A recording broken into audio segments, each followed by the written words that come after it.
Hey everybody, how's it going? It's Wednesday, and we're finally back to normal schedule, so catch up play, we're back again. We're back to Ace Attorney Chronicles. After so much time playing Mario Party and whatnot, it's finally time to kind of put the party away for a little while. We'll go handle cases. We are in the middle of the second one, Resolve. I think we just hit either mid breakpoint or a... Oh, never mind. There was. We just in a cross examination. So pulling the blade. When we're thinking, we cause heavy bleeding. Basically, not trying medical student. Trying medical research assistant with an ounce of sense on low. In other words, there's no good reason why the defendant would have tried to pull the knife on the victim. Let's not forget the young student did have a motive for killing the victim. Right, the killer from the first game was the victim in this game. First one. The victim murdered 9 months ago, Dr. Wilson was the defendant. Okay. Hold it. I needed a refresher. So doing about thinking could be a problem. Doesn't mean if you used to occur and attaching, it would be alright. I wouldn't have fought in the SPL really, but the blade is like a stopper in the wound. Removing it, a serious hemorrhage will occur. In other words, a medic would need to be present before any attempt was made to withdraw the blade. Dude, so by thinking would be madness. You just can't do it. Oh well, thank you for a thorough explanation. You see, Council, when you ask what I'm thinking, the result is a bloodbath. Back to the witness testimony, please.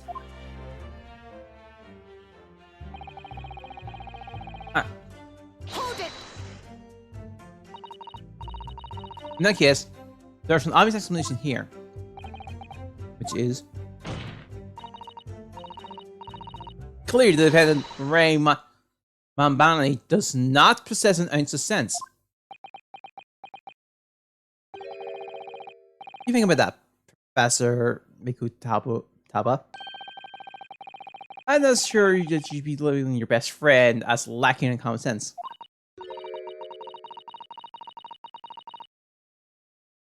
Well, I thought it'd be better than leaving her as a murderer. I didn't... I don't know. Young people today, if that's friendship, I don't understand it. Careful, Council.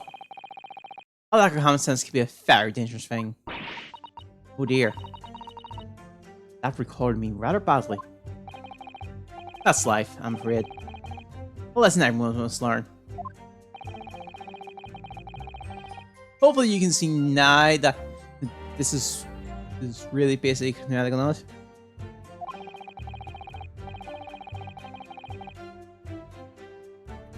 Being involved in medical research, Mambani-san would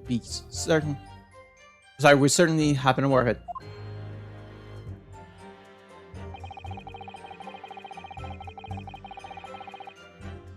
Hold it.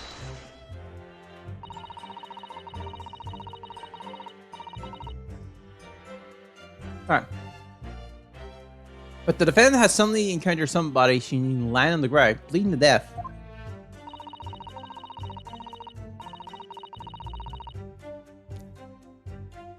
The sight could have shocked her death insensibilities, causing her to remove the blade inadvertently.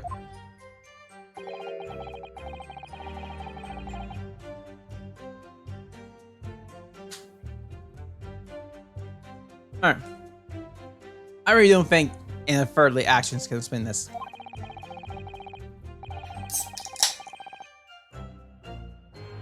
The woman is a medical research assistant. I can't imagine she would have behaved so irrationally. Oh, but irrational behavior is a woman's prerogative, isn't it? Oh dear, you have a lot to learn about women. Only a small-minded man could have such bigoted views. Oh dear. How's I'm letting my male persona take hold a little too much? Well, have I managed to convey the basics now? Let's cover the medical side of the argument.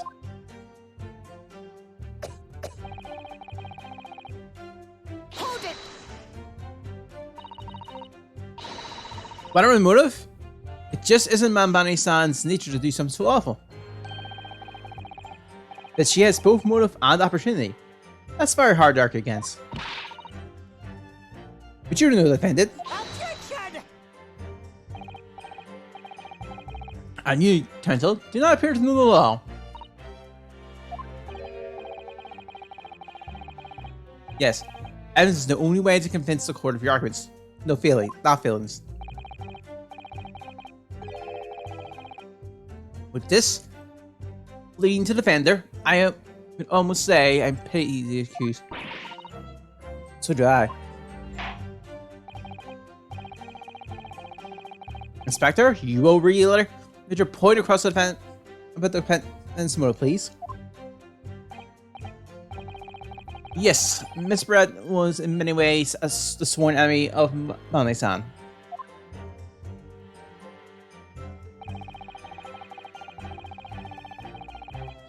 Hold it. Well, yes. That's true. Dr. Wilson recognized Mane-san's talent and offered her the position of assistant despite her being a woman. She was extremely grateful to him. Yes, the Englishman appears to have been a very broad-minded individual. Dr. Wilson had no time for data surgeons. He met with opposition, of course, but he believed firmly in Mane-san's abilities.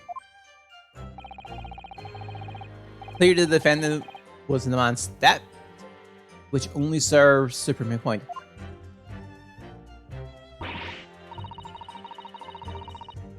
So I can't find a single crack in the testimony anywhere. Reminding the withdrawing the knife from the wound would threaten Miss Wright's life further. I just can't think of any way to explain why she did it. You know, it's times like these when it's especially important to remember the fundamentals. Fundamentals? Evidence is what counts in the courtroom, isn't it? Of course. I've been through the court records a dozen times already. I think perhaps you're forgetting something though. You can take a look at evidence of his value. You can just examine in greater details too. I realize it's your first time playing the role of the lawyer in the courtroom. So you need a render of the romantics. Since you only ask, I will do my very best. Have any evidence in the court record? It's an idea, certainly. What should I do?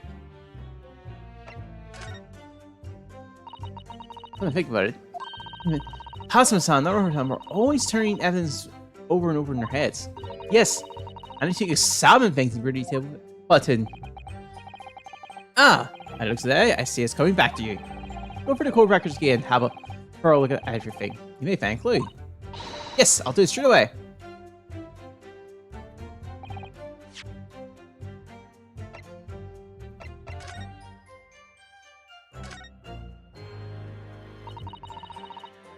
Go with the pen and lid.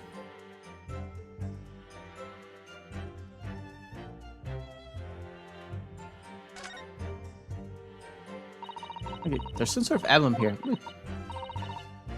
Isn't a Yumi University one? It must belong to some organization, I suppose. A business of some kind. But I've seen it apply to the pen doesn't belong to Ray.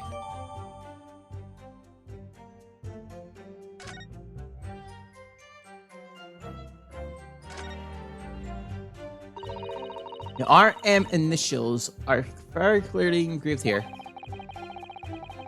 The fact that Miss Wright was clinging to this pen in that moment is very clear to Mrs. 2. Identify your counter ring. I don't think there can be any doubt that this is a key piece of evidence in this case.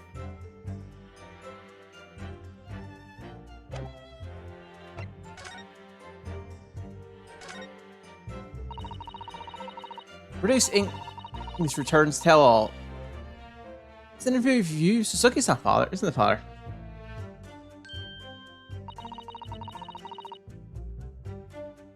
It looks as though it was quite an exchange. Yes, he became a little over animated when he was talking about his time in England. The photographer managed to capture the moment his hand crashed up me on the neck.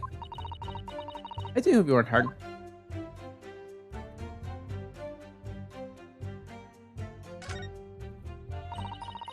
This is new here from Suzuki-san.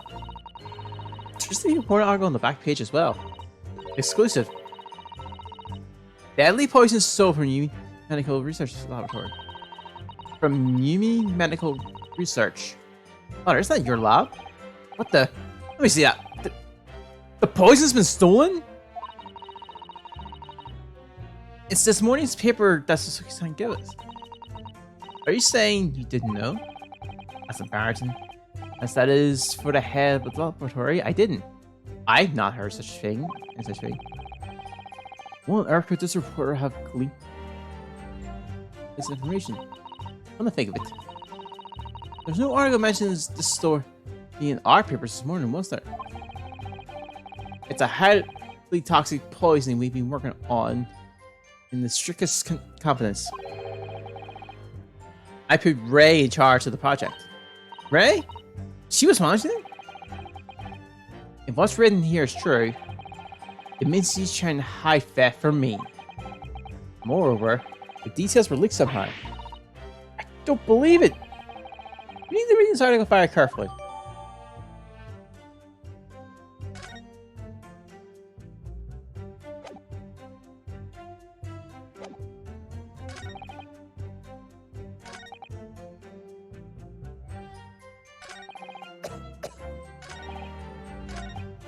Alright.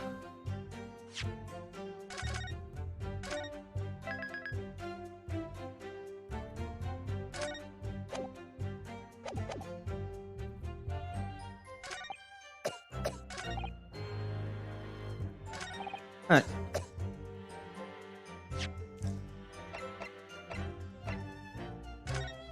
Oh. Here it is.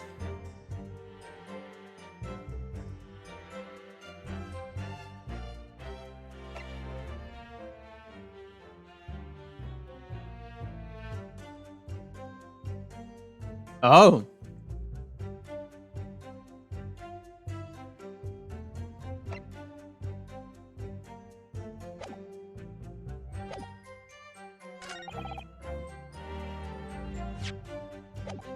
Oh, no. Objection! Yo! No, there's one possibility. A very good reason why the defendant might have decided to withdraw the knife from the victim's wound. One? Ah! Yoko not only has a poor grasp of the law, but also a poor loser.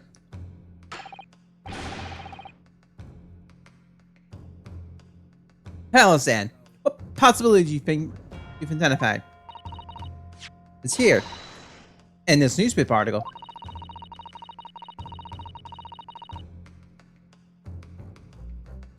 The article about a deadly poison has been stolen from the laboratory at Imperial Yumi. Objection! The victim perished from a stab wound. Poison has no reference to the case. But what's her Uchi? We will let the defense speak.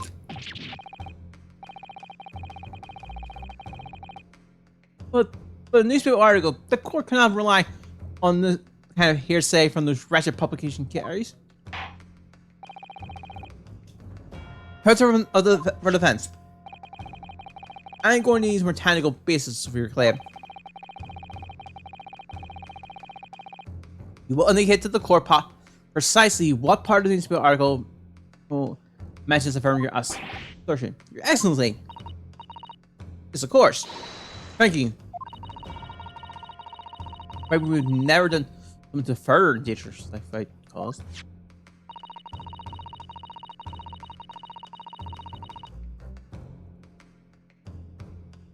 Fuck.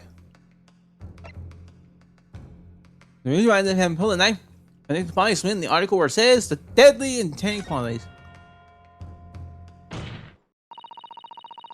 Argument feels the fall properties of the poison in question. When the toxic enters the body on a knife laced with the poison, it's rapidly absorbed and causes death in minutes. Are you suggesting that the knife used to attack Mr. Red was laced with this fire poison? It was the same when defending Miss Mamba and would have thrown the blade as soon as possible. Yes, the truth is, it was an attempt to stop the poison from entering the victim's body. What? Objection!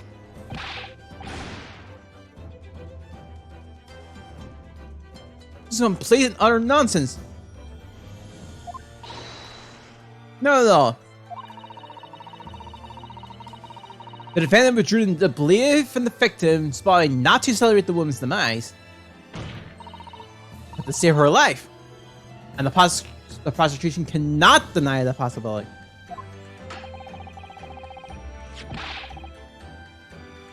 Have you not read the post-mortem report? The cause says with hemorrhage.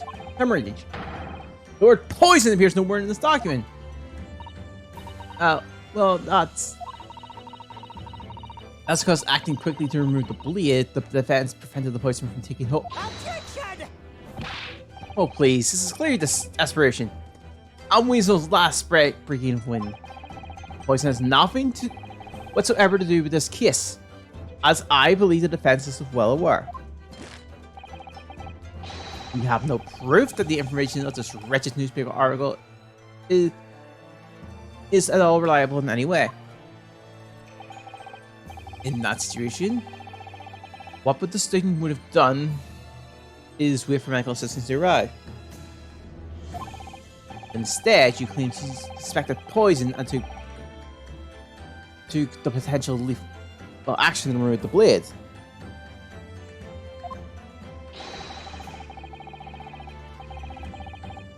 She must have a strong reason of her suspicions then, or the argument makes no sense. Exactly. Well put, Inspector. Oh, more grounds she should do it, huh? You cool? I did brace suspect the poison. Some poison was involved.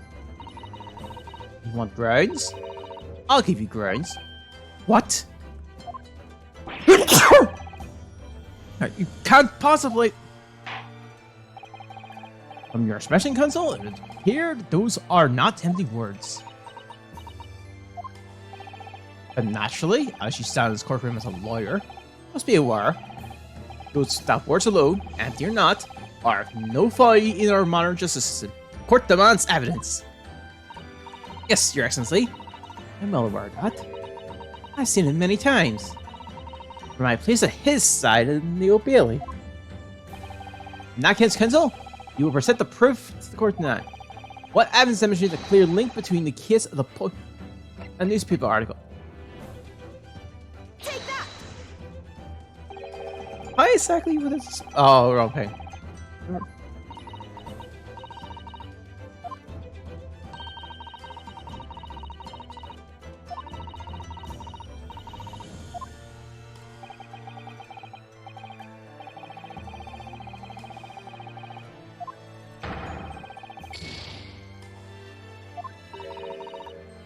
Ouch.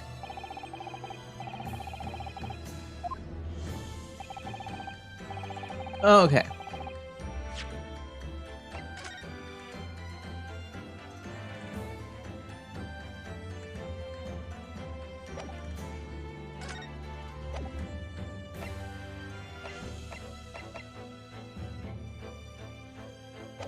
Oh, right.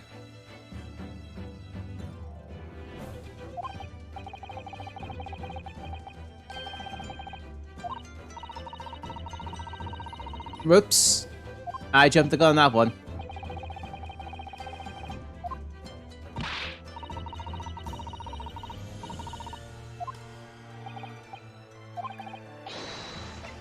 Take that!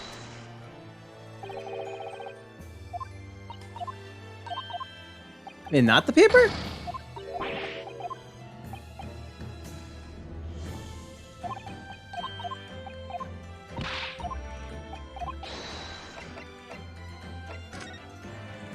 Okay.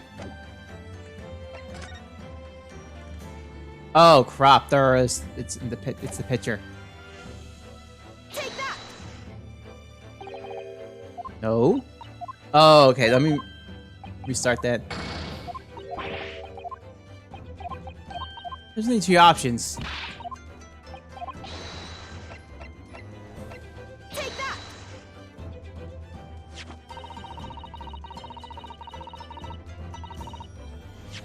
All right, let's try it again.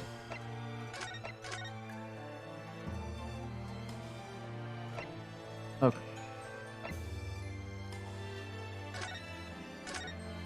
I'd rather have my. Oh, right. We have to do this again. Objection. Okay. I should have seen it back then.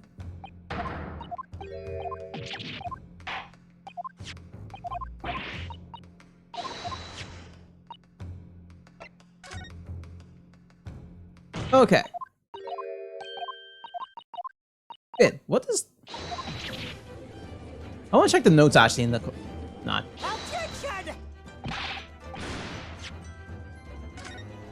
What are notes? Oh. And I overlooked that detail. Objection.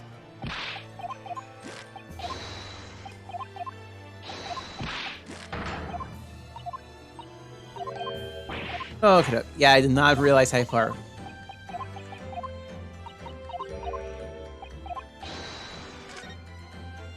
Oops. Take that. Alright, so if I would ask the court to refer to the notes section of the postmortem report, it reads. Of course, but I'm saving.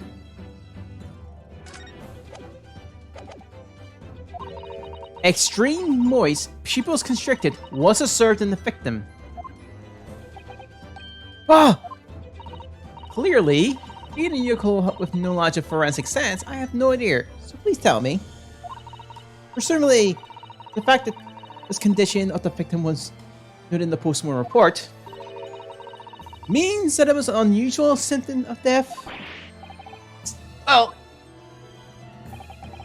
under normal circumstances, the pupils dilate when someone dies. If there was an extreme constriction instead, then most certainly unusual, yes. What are you doing, yokel detective? In the newspaper article, the following information about the stone poison. Onset of symptoms occur in minutes. Ending with acute constriction of pupils prior to death. What? If the defendant, upon seeing the victim stabbed in the back, happened to notice the pupils of Miss Barrett's eyes have constricted severely, yes, as a medical research assistant, she would have suspected poison immediately, without doubt. Professor Archie? I think you'll agree this is a very compelling evidence. Yokel student, yokel professor!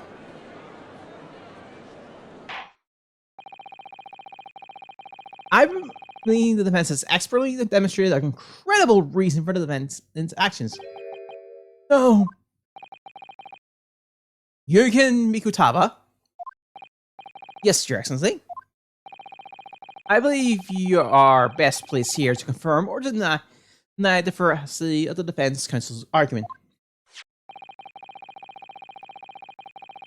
You will tell the court the truth about the detailed reports of this newspaper, please. It pains me to have to admit, I'm afraid I don't know. Don't know? Toxin was kept under lock and key in my laboratory, certainly. But I was unaware of any thefts. You mean to tell the court that the reports of this theft are unfounded? No. Your Excellency, without returning to the laboratory to investigate myself, I couldn't say. Ah, listen to the bum academic economic. Aware of the fact of the secret state research from his own workplace until he reads it in a newspaper. I take full responsibility for the incompetence of my supervision. A pitiful situation for a university professor. To have more control over your students, rather than letting them off on a killing spree. That's totally unfair.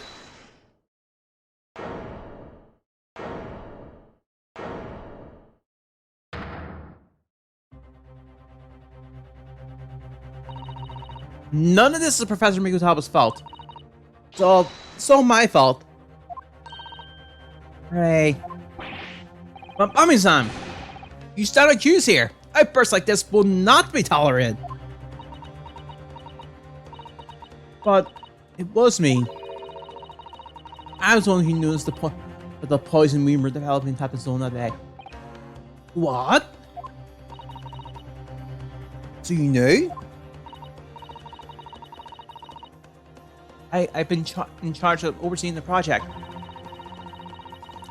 And the day that the professor and Sukasuk decided were interviewed together for newspaper, that's when I noticed some of the poison was missing. Just how murder was. Why didn't you let me know immediately? I was scared. The whole project was supposed to be confidential, but some of the toxin had gotten taken. Some had been taken. Or what? Yeah, some had some had been taken. So I decided to try to get it back before anyone else found out.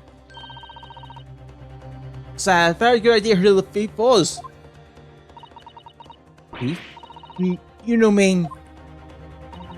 Yes, of course. It was the dauntingly English one. Miss Jessamine Barrett. That's why I decided to join the little group of people going to the seaside. Said to be shut. I confronted Miss Barrett.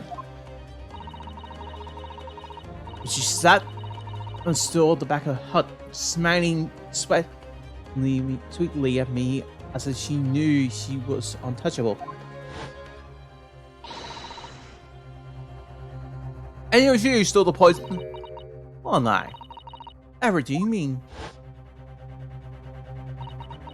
Then, Jinny got to her feet before falling to her knees in front of me and collapsing on the floor.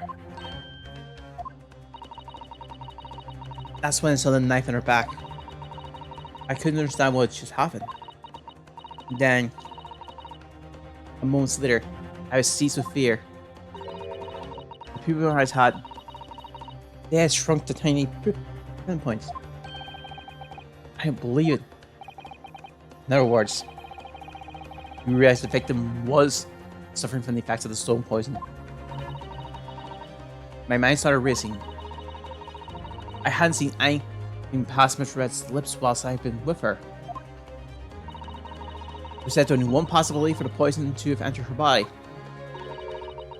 From the blade of the knife in her back. And that train of thought is what spurred you to withdraw the blade. Yes. It didn't matter. Now that her bloodstream was small enough, she might still have a chance. That's what I hoped. Really, I'm really sorry for staying silent all this time.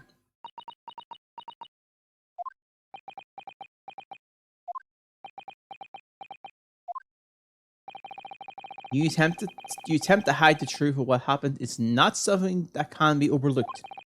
However, I have duly noted the courage of which you confessed in the end. Thank you, Your Excellency. It's barely perceptible, but I do think balance has shifted a little here in this courtroom now. Objection! Your Excellency, do not be deceived. The victim just collapsed before your eyes, you said. Well, my Mami-san, If that's the case, perhaps you could explain how Miss Red came to be stabbed. Well, you have no answer because the simple truth that you stabbed the victim motivated by revenge. Objection! But you have no conclusive evidence to prove your assertion, do you? Oh, I have evidence. And it's very much conclusive. What's the prosecution counsel up to? It's brief, but he hesitated for a moment there. I'm not sure of it. You will produce the aforementioned evidence at once, Prosecutor Achi. Perhaps some praise is due, young Yoko student. What? I have imagined there would be no need for me to submit this evidence. But you brought this up on yourself. What the? Could a damning shall assist? Cruelty in the earth on that beach is almost plausible. This evidence, more than any other, reveals the true extent of the occurrence to murder's nature. And it shows the precise moment that Mamani-san plunged her dagger into the victim's back. No, that's not true. No. I don't believe it. Arrgh!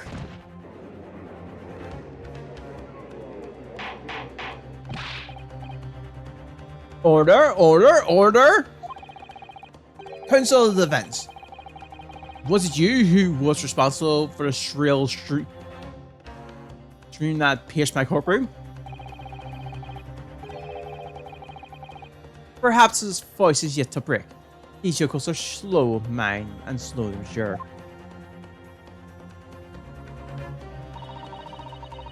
I'll show you who's slow to mature. Careful now. Susanna is starting to show her face here. It is often said that a picture's worth 1,000 words. And here we have ample proof. Court will accept this extremely cogent photographic print as evidence.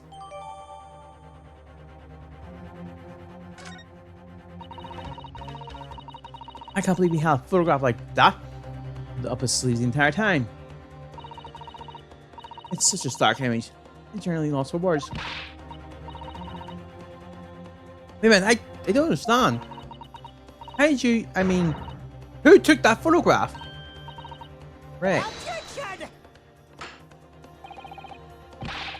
There's no importance here. Stop trying to divert attention. Oh. Objection! That's not a sure thing to say. It's crucially important. Whoever took this photograph print was a witness to Miss Brett's death. Court must allow to hear the person's testimony. Arrgh! I will hold the defense demand. The prosecution will read the identity of the person responsible for taking his photograph at once. Well, I'm afraid I can't do that. Pardon? See, this printed out to the Imperial Police Bureau headquarters by express post yesterday. But there's nothing to indicate that the sender's name or address. The provenance of this print is unknown. Goodness. Are we to understand then, Counsel? That the full knowledge of the fact that this print has the murkiest of origins? He nevertheless believes it fit for submission as evidence in the Supreme Court?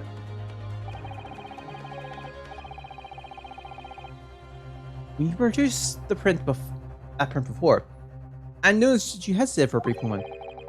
Because you knew that wasn't completely reliable evidence, did you? Is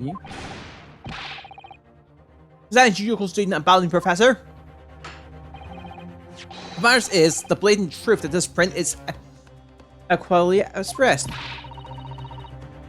But the defendant has already admitted to pulling the blade from the wound. Maybe it isn't the moment that the knife was personally affecting Frank, but the moment that it was withdrawn. Don't miss, of course, time if you're rambling. Indeed, without knowledge on who produced the spread, we have no reason to verify the claim. And seeing the captures without doubt is the most compelling percent evidence in court. Oh.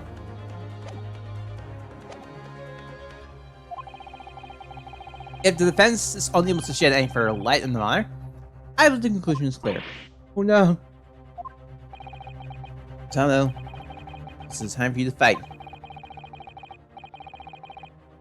If what you established so far is true, then there can be no doubt.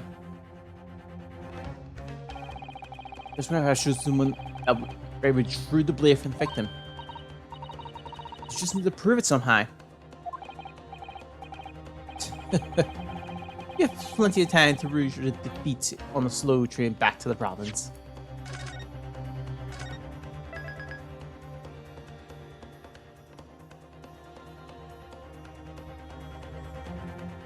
Alright. And ruin the day you came up against Takeshi Achi in the court of law. If I can't determine who took this photograph, then the trial's going to come to an end. There's a clue somewhere. There must be some way of working out who took it. Well, counsel. Your Excellency, the current question is who took the photograph, and the truth is, I have. This isn't whether or not I can prove I can or can't come up with the answer now. I simply have to. The identity of the person who took this dramatic photographic print is, I assure you, something the defense can and will reveal. What? No! You can't possibly! But, if you suppose a claim that you can, please, do enlighten us. Unfortunately, I'm only able to present a name. Hi, utterly underwhelming. Did you really believe you could?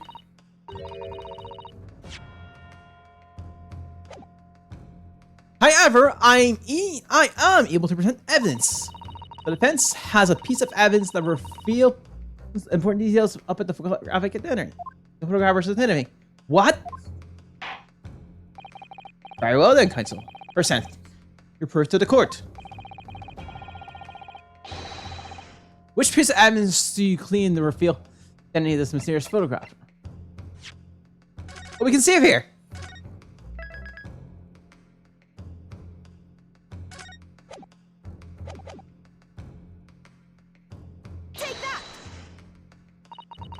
Piece of evidence in question is this. Oh. I'm afraid I can't.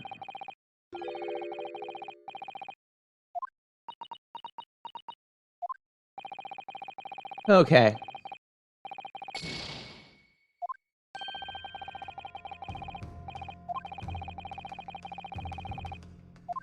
Not the pen.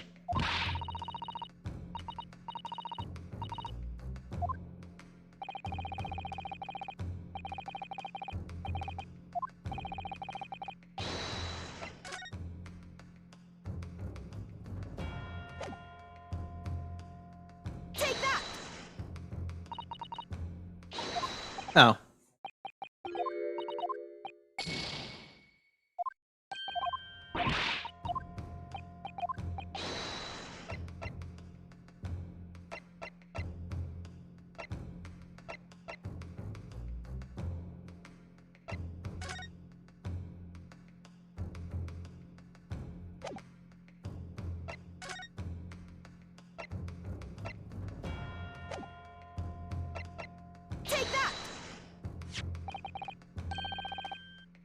Alright.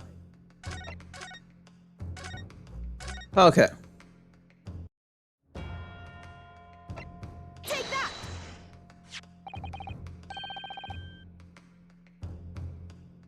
What is this? The newspaper again? Reclusive England return. This tells. Oh. It's not the headline that's relevant here, you actually. It's the photograph. If you look closely, news says there are some white lines in the right hand.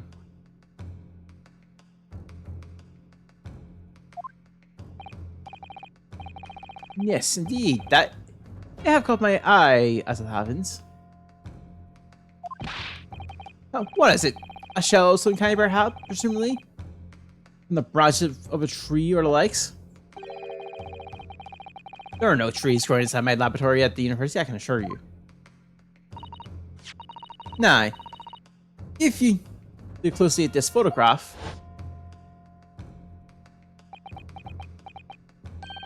Oh, gracious! Yes, exactly. The same pattern of lines is present on this photograph, too. Objection! Well, that tells us nothing. Yes, it's a shadow of some kind, definitely. From the branches of a tree. The roomy iron trees going inside a hut at the beach, pencil. Here. What's quite remarkable about it, that the two patterns are almost identical. Absolutely identical. Almost. How could such an extraordinary similarity has inspired?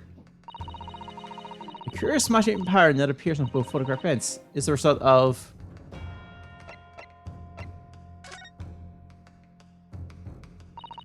Obviously, it must have been due to the problem with the camera that was used to take the photographs. With the photograph device? Yes. We can confidently say that the camera's lens must have scratched. And that the scratched lens causes all of the lines to appear in every print taken with the device. In short, the two photographs under consideration here were taken with the same camera. Here. But there must be hundreds of such camera devices here in the capital. It would be utterly impossible to identify the owner of this particular one. Objection! I think you're forgetting, Professor Achi, that one of the photographs featured in a newspaper article. A newspaper. Ah!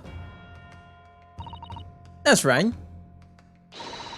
The author of that article is the mysterious mystery witness of the crime. Of this crime, sorry. What? Mirror. Yeah.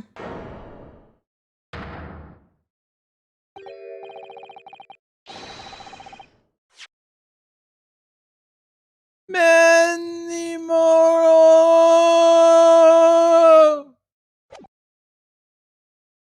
I see why you were called a West English attorney. What are you yelling about? You've already testified. It's many mono, I tell you. Many mono. Mo. Suzuki-san? What was that? You say mini memo?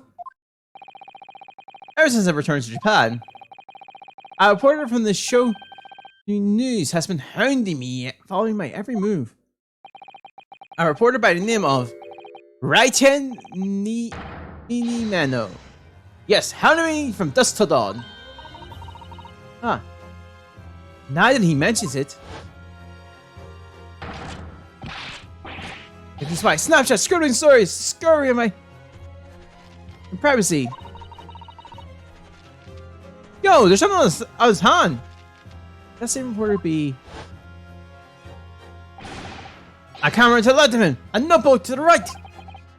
There I am, stuck in the middle with Ren Many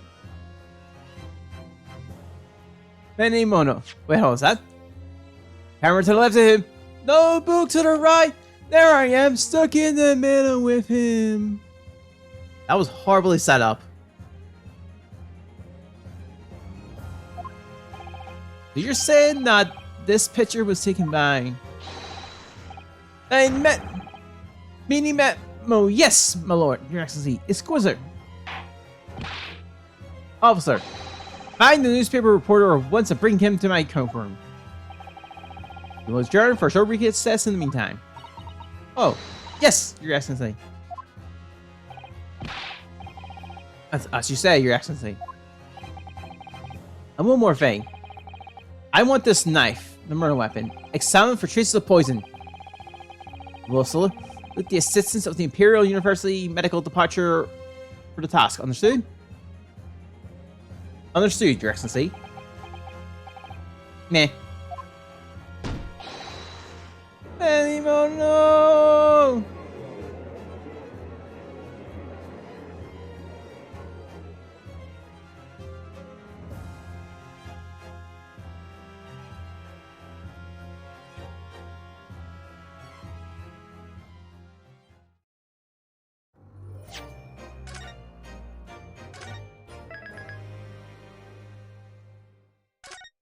Okay.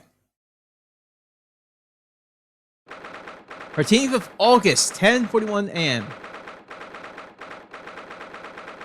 Supreme Court Judicial Defense Antechamber. Defense Antechamber 3. So sorry, Susano. I should have told you about the toxin.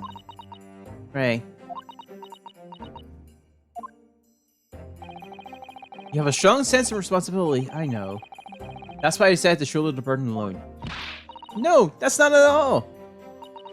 I was scared my failure into light, that's all.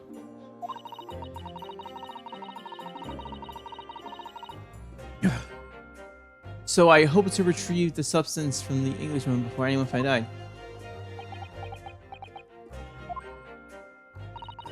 Before the trial started, do you remember what you said, Susano?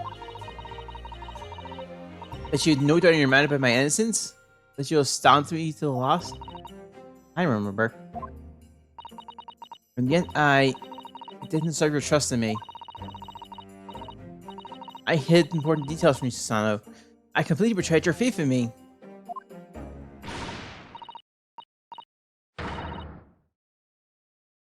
Okay.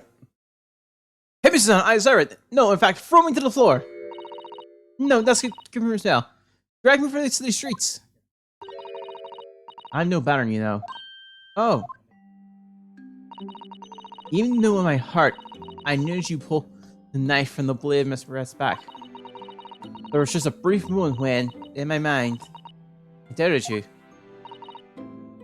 Sano, I'm sorry.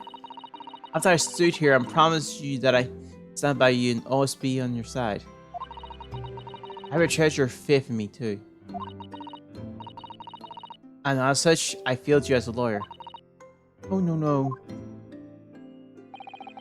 I think this situation has taught both of you a valuable lesson. Placing your unbridled faith in another is no easy task. Yes, father. In fact, it certainly struck home. Which is why I can see more clearly now. So, Ray. Yes? Can you find it in your heart to forgive me?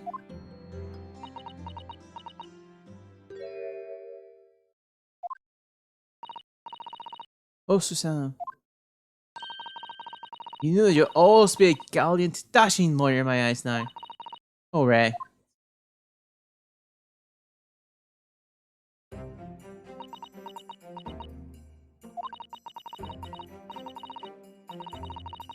I was so scared, you know.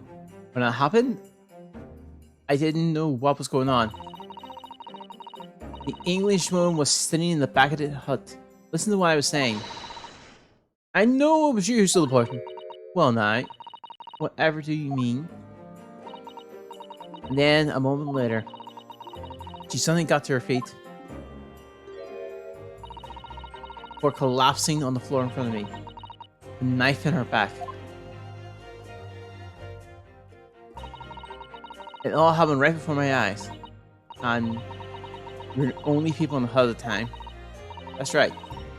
Just Miss Ren and myself. There was no one else. So I don't understand how she could possibly have been stopped like that.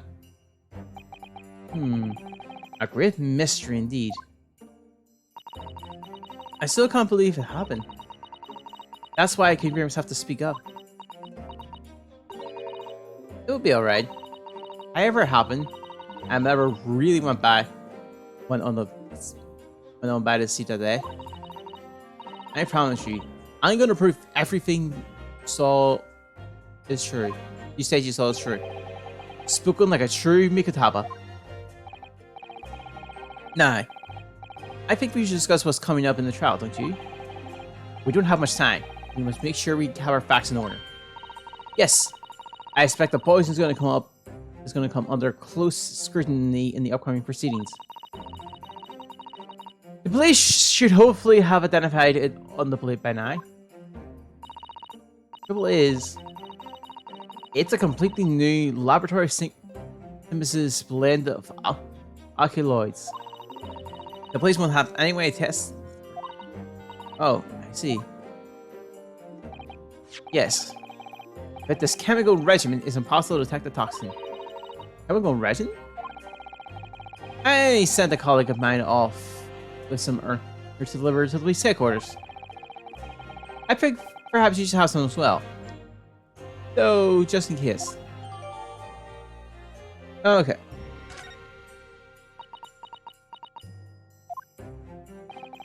What's the matter, Susano? You're suddenly very quiet. It's a newspaper. It's a newspaper article. Exclusive. Deadly poison stolen from Union Medical Research Laboratory. I wonder how the information got out. Given that it was a government secret. It was all the Englishwomen stealing. What? It was when Professor and Suzuki-san were being interviewed at the laboratory. That so-called Englishwoman sworn in without any compulsion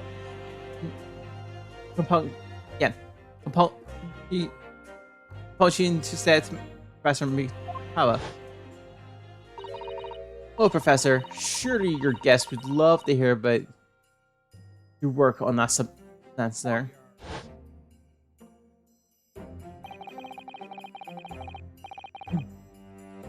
It put me in a very awkward position, to be frank.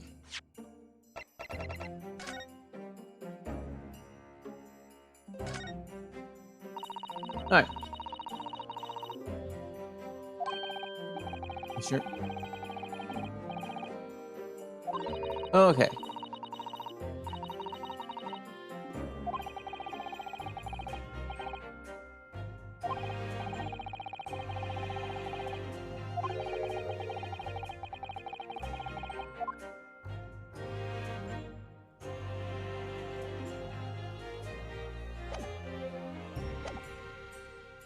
Alright. The Suzuki-san's curiosity has been piqued, so I had little choice but to give him a sensing introduction. Did Suzuki-san knew about the poison? Yes, and it's highly likely that the reporter who was writing up the story about us would have caught a glimpse of the toxin too. This Minimono-san. By the way, did that reporter join you all when you went to the beach? Oh, no, I don't remember the reporter being there. Indeed, he shouldn't have been. I very much doubt anyone would have wanted him there. Oh. A known criminal has been given permission by the authorities to bathe in the seaside. Suzuki pointed out that inviting a reporter might be problematic. The man was sent back to his office. Yet he obviously didn't go back. He secretly followed the party to the beach and took this very candid photograph. And then presumably he posted it anonymously to the police. Ah.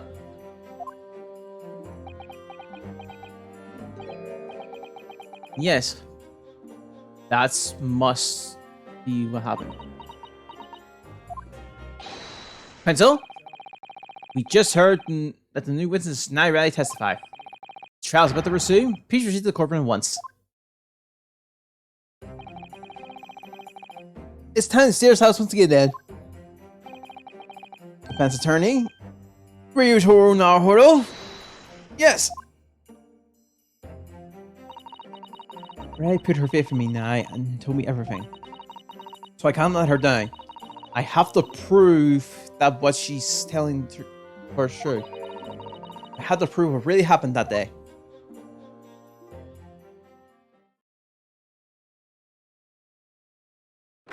13th of August at 11:30 a.m. Supreme Court of Justice. No, Courtroom 1.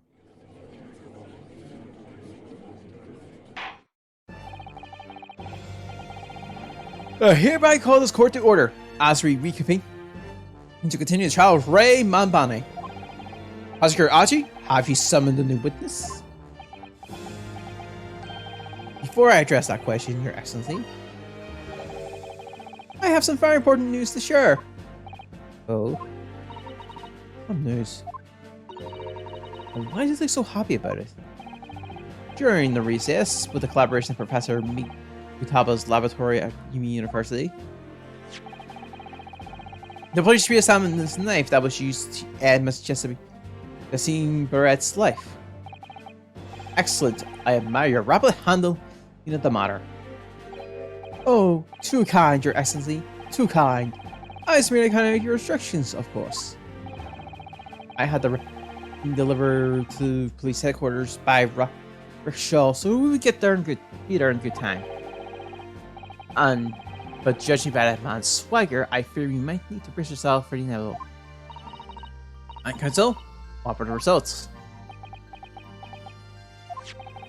This dagger, which was so crucial to use to end the life of the victim, had no traces of poison in anywhere along the blade. What? Are you sure about that? I mistake the reputation of the police on it. Armed with the raging, the test is extremely simple. They couldn't have made a mistake. The murder weapon has been entered. If I get the murder weapon, in short, the accused's people's excuse earlier has been utterly destroyed. Arrgh!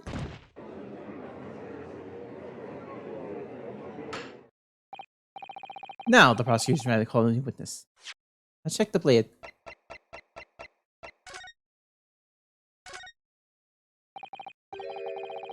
Okay.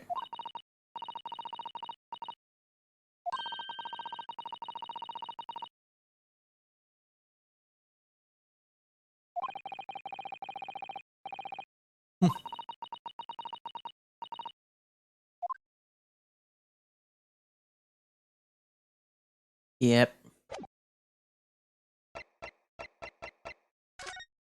Something else about the... So... Wait. Before we continue, let me double check some of this poison. Bee of the mouth. Oh. It's not the knife. It's the wine! Right now, at least, that's what I'm thinking. Ah, the newspaper reporter who managed to capture the photograph of the crucial moment. Good. Well then, officer, bring in the witness. No trace of poison on the knife. But if that's really the case, how could the toxin have entered the victim's body?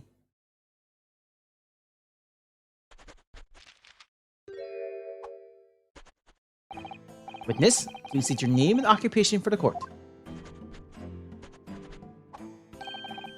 Raiten Minimono of the Soyan News. I'm what people like to call a journal. What's a journal, father? Do you know? It's simple and contraction of journalist. I'm Darwin the Newsbricks, putting pen to paper and cast those scoops when they are in print the next morning. And don't call me the hero of Pharaoh for nothing. The nice guy of news. Oh, so it was you who took the photograph, wasn't it? Well, what do we have? What have we here? I'm sorry. Oh, brace yourself, people! Many monos seen. This is a scoop in the offing. Female student up the foul play, defended by curious, handsome, young lawyer in Supreme Court. The Raiders will lap this up. We've set it above the fold and 72 points in a 5-leg format for the morning edition. That's just basically a quick way to say it. Then it'd be ready for the next morning. And in the front page. Huh? Right then. Let's start with your name. Oh, it's Rito Naruto. Next, what made you want to become a lawyer? I want to reform our country's legal system, I suppose. Ryuji has suddenly become very ambitious, I see. Just borrow Cosmo stream for a while. Hi! By the way, my name is Taketsuji Atsuji. That's Taketsuji Ayuji. The so-called dark horse of the Supreme Court. My objections strike fear in every defend lawyer's heart. No, the Raiders won't buy that. What? Goodness. Also, hold on.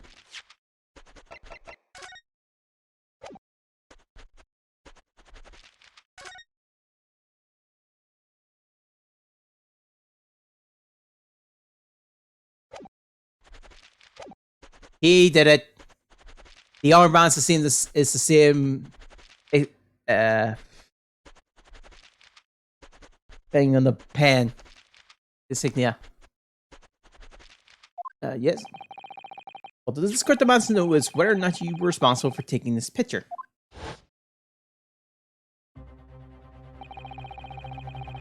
It was delivered anonymous.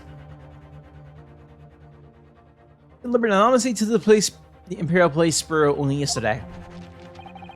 Yeah. I would be a journal I didn't click quick when presented with a scoop like that now, would I? Sometimes story call out to me. Sometimes I have to chase it down. Either way, you gotta be fast. Fast likes to run with, and fast has the right with. It's no good if you don't note it down, I always say. That's what I call my Minimonoism. Minimonoism? Ah yes, I remember your face. We met that day when you were interviewing myself with Suzuki-san. Yes, yes, right. That was me, Minimono again. But you were supposed to be going back to the news of us after me. But the scoop is, I didn't. Because an Englishwoman wars had piqued my journal's interest. Mispressed words? Colonel, let her do as she please, just because she happened to be a British citizen. It's horse dung! The country is rotten to the core. Break a pencil, why don't you? The Supreme Court's rulings aren't worth the paper they're written on. The police are just imperial pawns. Stay your tongue, young man. There are complex political issues at play. Well, anyway, you got a new one. I quickly jot down those words she said in my little memo pot. Are you ready? I'll read it down. It's all right. Right, here goes. I should like to go with everyone to see your country's coast. A serious criminal going on some junket? The people need to know this. That's why I decided to sneak after them. To get the woman's story so I could hammer her in the press. Do you mean to say that you did witness it firsthand? The crime scene portrayed in this photograph? Oh yes, I saw it with my very own journal eyes. From start to finish, for the viewfinder of my trusty camera. Thank you, Minimoto-san. You will now give a formal testimony before the court. You will state exactly what it is that you witness of the events surrounding Miss Brett's death.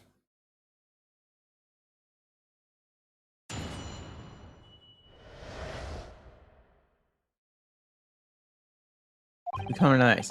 The chip was made of a shallow reed screen, so there was plenty of gaps I could see through. The Englishman was sitting on a stool when a student girl came in and started arguing with her. Okay. Seconds later, the girl put a knife from the Englishman on the floor and stabbed her in the back. My smoldering journal's spear burst into flames, quick as a flash. I whipped my camera, ready to click. I pulled apart the few weaves of one of the screens and poked through the lens for a perfect shot.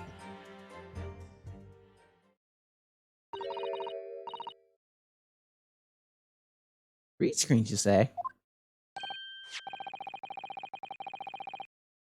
Okay. Right. You see them clearly through in the grid shot I snapped. The help walls are just screens made of curly woven reeds. Yes. It allows the breeze to pass through and bring some relief from the summer heat.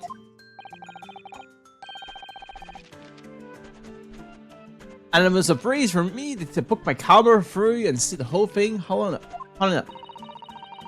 Ignoring for the time being the appealing invasion of privacy involved. Did you witness everything that happened from the moment the defendant entered the hut? Oh yes, I saw it. I saw the whole thing from start to finish. And you say that you took the photograph for the gap in one of the screens? Luckily for me, there was a pretty shallow woman. I pulled the reeds apart and thrust the lens of my camera for the gap. Would I get away with it, or would I be seen? It was a gamble of a lifetime. A tenacity of purpose that is considered admirable in the journalist, I suppose. Run the risk one day, run a scoop the next. That's minimal. No, isn't in a nutshell. At last, it would appear that we have a genuine reason to this record, a genuine witness to this wicked crime. The evidence and testimony are extremely compelling. I believe we may be close to a verdict. No. Wonderful news, Your Excellency. Wonderful.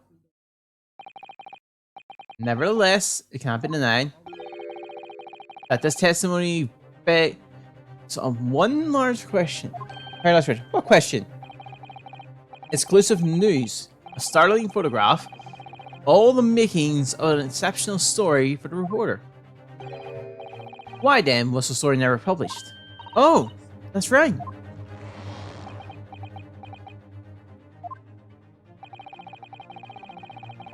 It seems clear to me that there are circumstances at play here that have yet to be understood.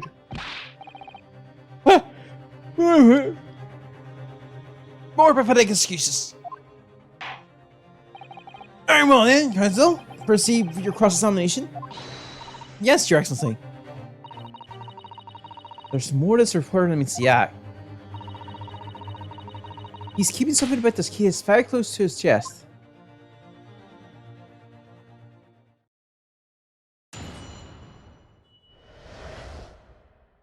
Okay.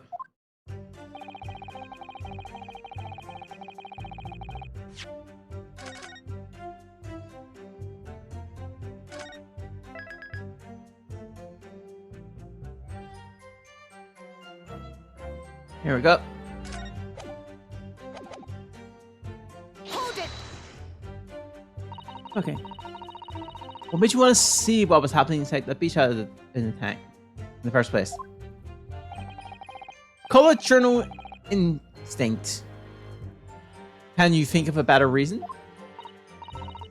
Oh, I don't know. Perhaps because, as well as being a proven criminal, a person inside was a young woman. Ah, I see where you're going with this. Brace yourself, people! He's painting the journal as a voyager! Hardly a slander, sir. You have a camera and you were taking pictures with a woman's knowledge. Nope, you got it all wrong, little student boy. Sorry? To my mind, all that was inside the hut was a scoop. Nothing more, nothing less.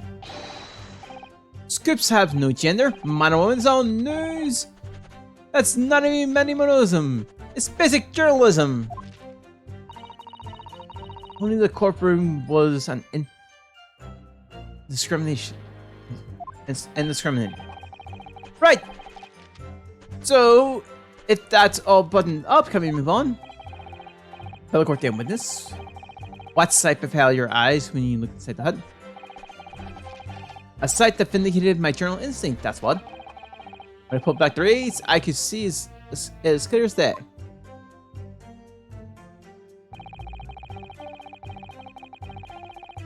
Hold it! So you actually saw Mami-san entering the hut? Yep. And she was raging like my journal spirit. So, the argument you mentioned, what was that exactly? You stole it! I didn't steal it, that kind of thing. But the poison, I suppose. The shooting girl walked right up to the Englishwoman and really started laying into her. I mean, if she led into her anymore, there would have been an ace. The man should have been offered. His sorts talents are wasted on journalism. But the student's rantings fell on deaf ears, like a Japanese person listening to English for the first time. You really ought to work on his similes first, though, to be honest. Anyway, the point is, that woman on the dock was mightily angry. And her temper finally got the better of her, it seems. Dear me. Which was the climactic moment that caught the film. On film.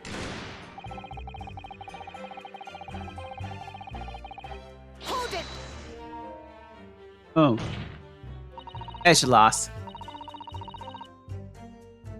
Do you swear before this court that you actually saw the precise moment when the stabbing took place? Ha! The precise moment? I didn't just see that.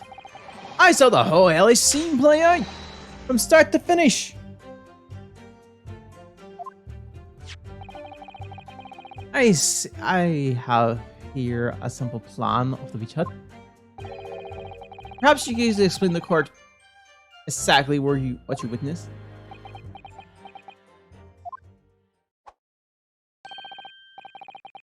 Right you are. It's all here in my memo pod.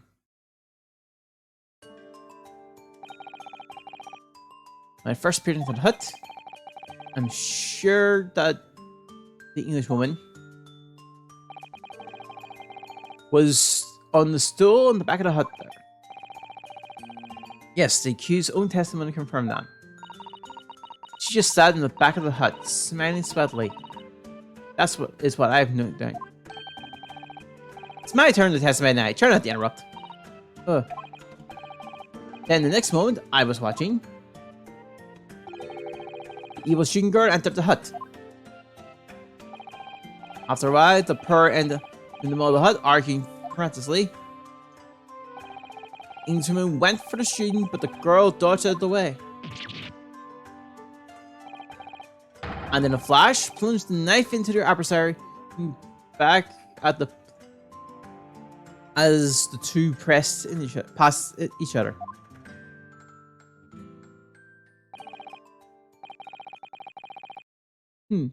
What you describe as a green scene indeed. Never sugarcoat the truth. That's what Minimonoism says. Alright. Anyway, Menimono-san. Whilst you were watching a terrible scene unfold, your eyes through the gap on the screen, did that occur to you to try to prevent this tragedy rather than capture it on film?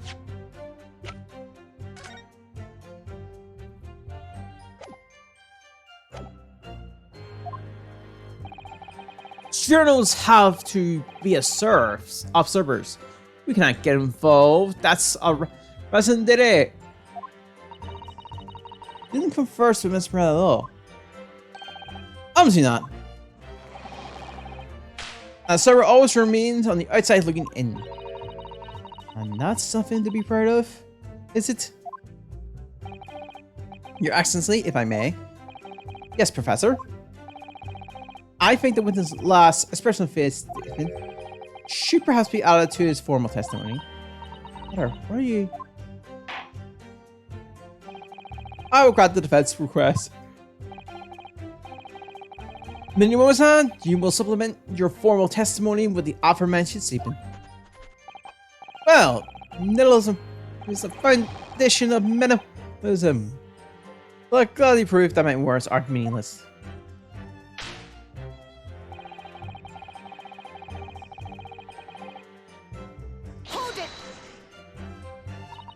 Really? You didn't step inside the hut at all. Are you quite sure about that? I think you may have the wrong impression of me. We're talking about a murder scene here. My nerves were stretched to the breaking point already.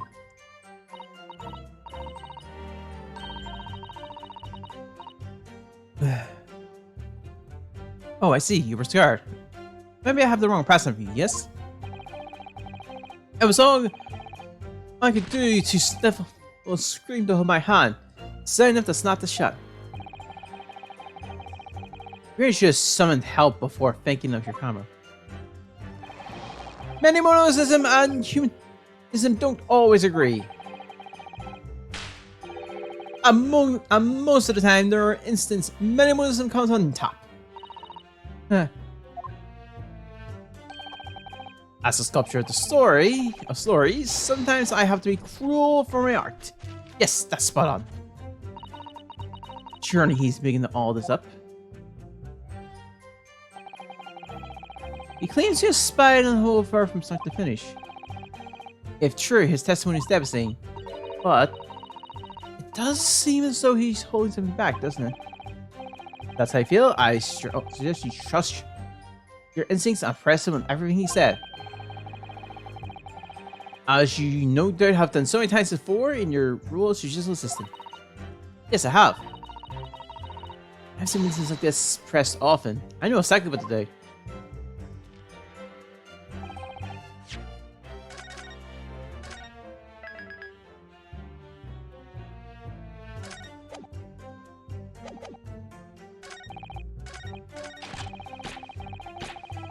Oh, my smoldering journal spare burst into flames. Quick as a flash, I put my camera, I'm ready to click.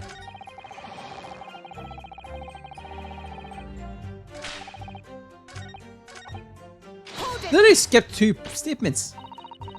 Portfolio work desires to capture the incident on film, I'm sure. But why then did you choose to post the photographic anonymously to the police?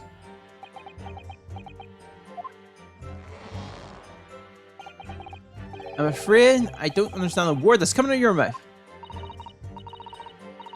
I'm asking why, as a journalist, you decide not to make a story of the incident. Think of me as a sculptor who makes art out of the sordid. Private details of other people's lives. I never discuss my own personal life or principles. I mean, that's basic minimalism. Menimonism. It's not something to boast about. No doubt your burning desire to see the truth exposed and justice done was what motivated you. That's it! That's brilliant! My burning desire to see something or other exposed. That's a good reason why I didn't think of writing an article on what he saw, though. By your own admission, you were outside the hut. Why then did you manage to take the photograph? Ah yes, That. I got just. Hold it!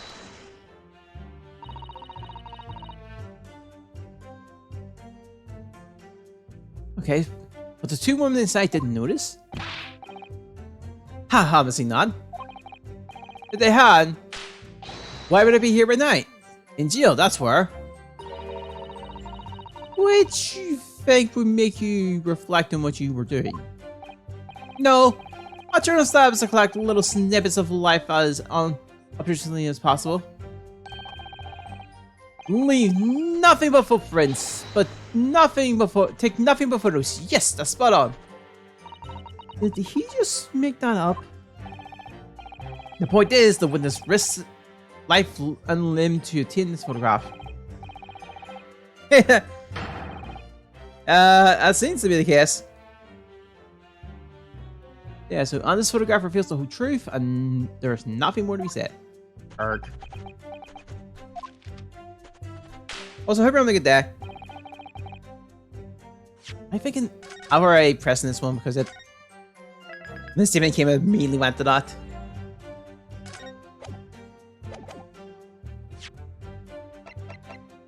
Objection!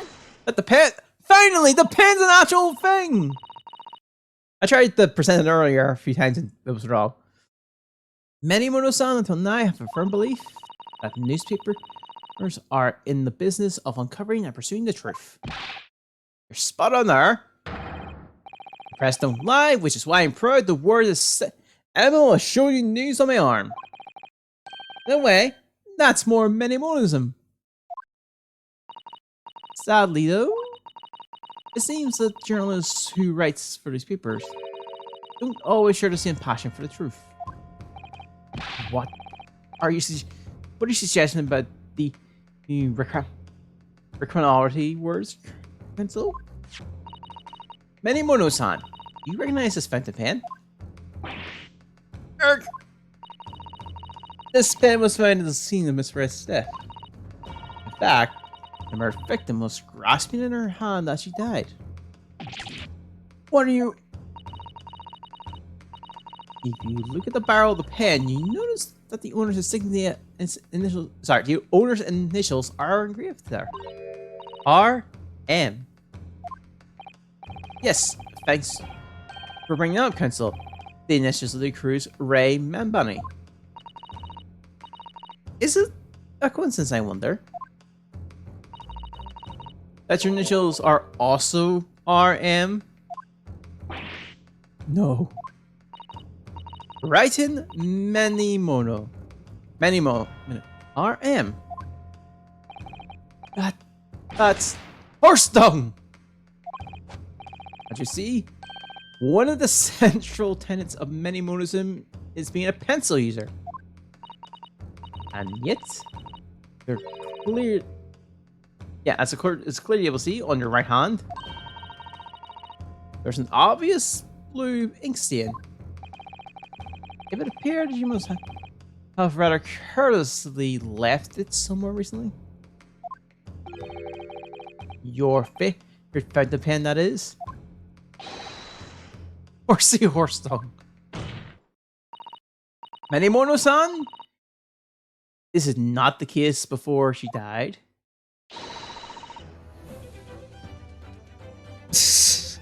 Possibly. You man with Jessamine Barrett in the bitch hut. Objection! Why would we listen to this absurd nonsense? It's nothing but another excuse. Exactly. Showing you news will stand behind me all the way. I deny everything. There must be many people with the initials RM, as there are stars in the night sky. Defense has neither the time nor the inclination to count every star in the sky. I think that's impossible, naturally. And there's no need anyway, because this pen has more to tell. Yes, there's another clue. A clue that undeniably proves who its owner really is. In that case, Counsel, Vance will now show the court where the alleged clue lies. Of course, Your Excellency. The defending claim is clearly revealed. The alternative is. Yeah. Also, there's also an I was trying to remember the warning. An emblem on the fountain pen. The emblem that you will, of course, recognize. Menimono-san. It's me. It's the emblem of the show you news. In other words, the owner of this pen is an employee of the show news, whose initials are RM.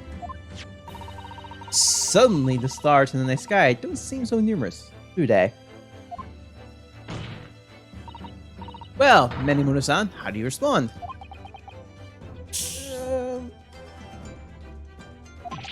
No! Order! Explain yourself, witness.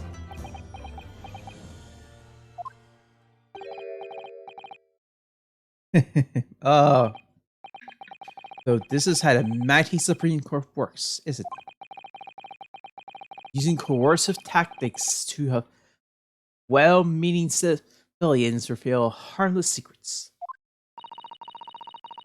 I use nothing but honest tactics. Alright then, fine. I won't try to hide anymore. Yes, not long before the grim tragedy unfolded, I, a show news reporter on behalf of the public, conducted an interview with the Englishwoman. An interview? You...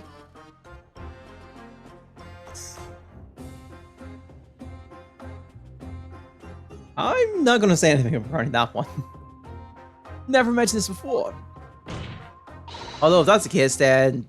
Wow, that's a very long time of that thing. When exactly was this?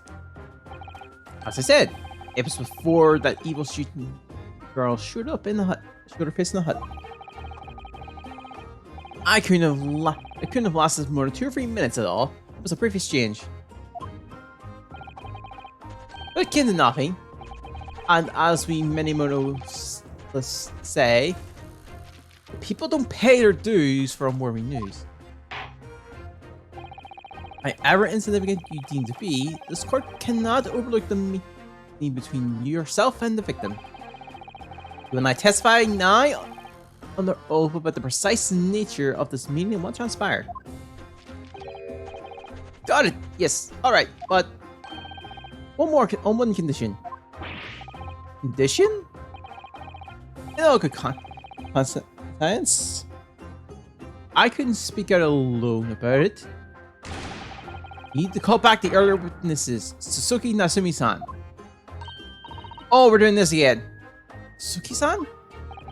Oh yes, according to my notes here, that man has a secret of his own. And brace yourself.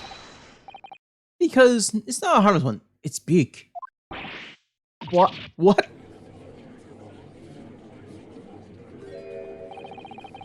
Many Monism states that one man's secret is every other man's front page story. Wow.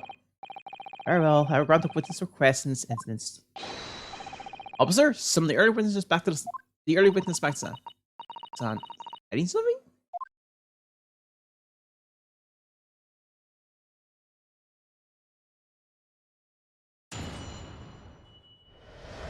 Oh, okay. So I know when I did this. Oh, okay, makes sense then. So I asked the Englishwoman for an interview, but she declined, so I left the hut without making a fuss. Then, watching secretly from the outside, I saw the woman being stabbed and the other witnesses just come running. The detective realized that the victim still had a pulse, so he ran off to fetch help. That's when this redder man here asked the woman a very significant question. But he didn't say anything about that in his testimony, which is why many moons the man's are revealed now.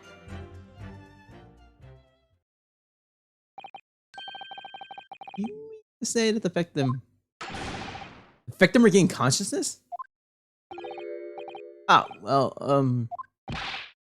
How much did you decided to ask her a question? That's true. Yes. He did. He did.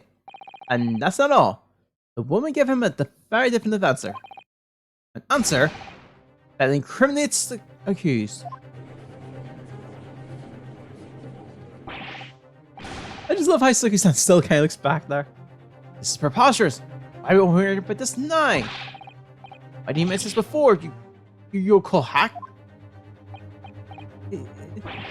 It wasn't even a conversation. Yes, I did pose a whether English rules a question. Possibly. I don't deny it. But she could no longer speak. Spurred the conscience even. But to the defense, I expect a thorough cross-examination to be conducted here. The court must and will know the truth. Ah, that's cool. I mean, we have the pen. He's got the pencil. We'll break that pen. Yeah, we might break the pen. Absolutely, Your Excellency. The reporter clearly that misread. Okay, incapacity racing high. What on earth could have happened to that?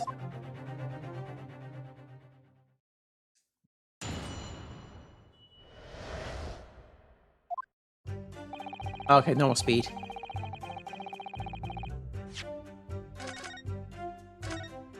So yeah, I'm assuming they brought Suzuki's in there to show off the excuse me moments. So once you get back to England in this game, we'll probably need to use that. Asked her for an interview, you say? Of course I did. I wanted to ask her about the incident she was involved in the end of last year. About the case of which Dr. John H. Wilson lost his life. That's not the way I phrase it. Many minimalism calls for straight talking. Why did you murder Dr. Wilson? Is how I put it to her. Yes, that sort of talking is as straight as a ruler. Ask every question as if you're asking me for a menu in a restaurant, I say. It's the best way. A veteran of the paper told me that. How did Miss Barrett answer? One simple phrase. Mystery is a woman's charm. Whew. Yes. That told me, so I was right out there. Really?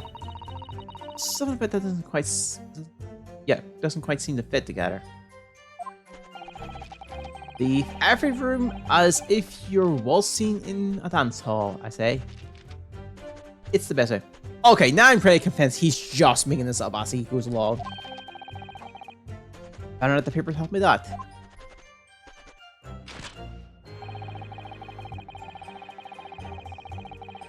Hold it!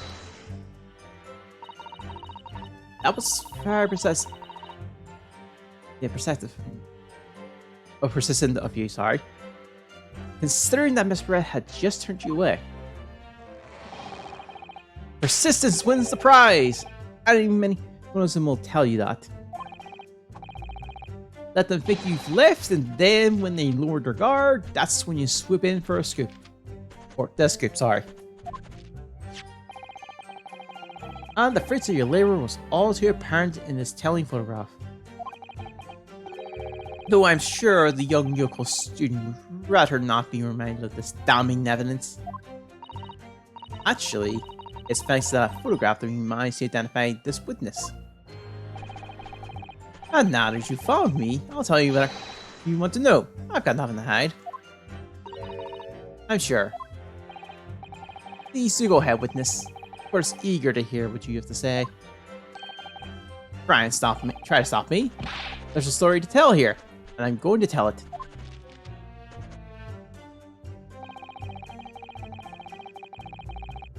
Hold it! So Susan remained behind in the hut. That's right, yep. Our awful friend here, was a barbering wreck. Shaking all over, from his head to his toes, mustache twitching, eyes bulging. What do you expect? No terrible troubles that taunt me whilst traveling abroad. Back behind, beautiful bars! They'll be coming for me, surely. The Reaper's like 20, like a large body water away. You're fine. That's all I could think.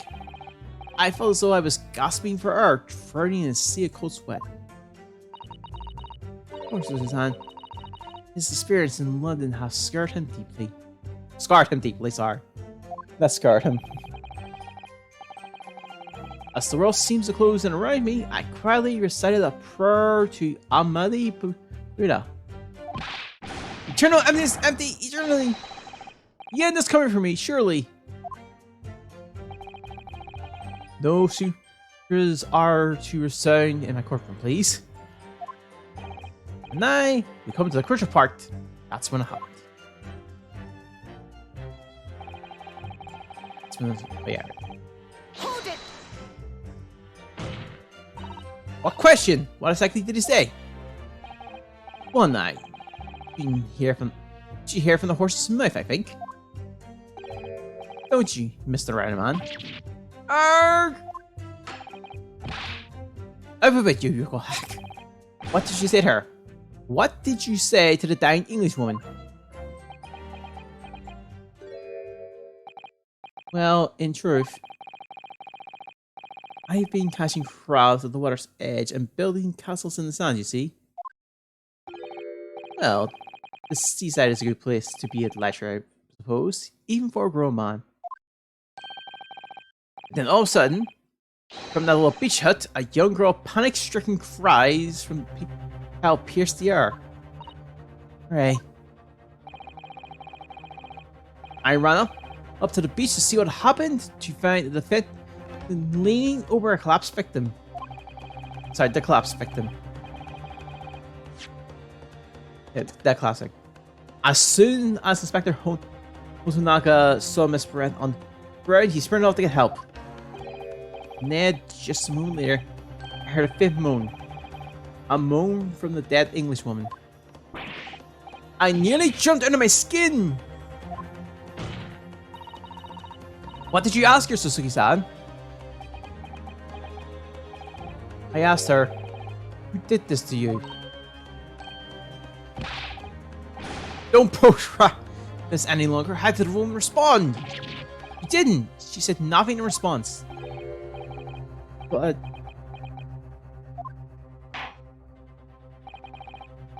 when in the stand, you will answer the questions asked of you unambiguously.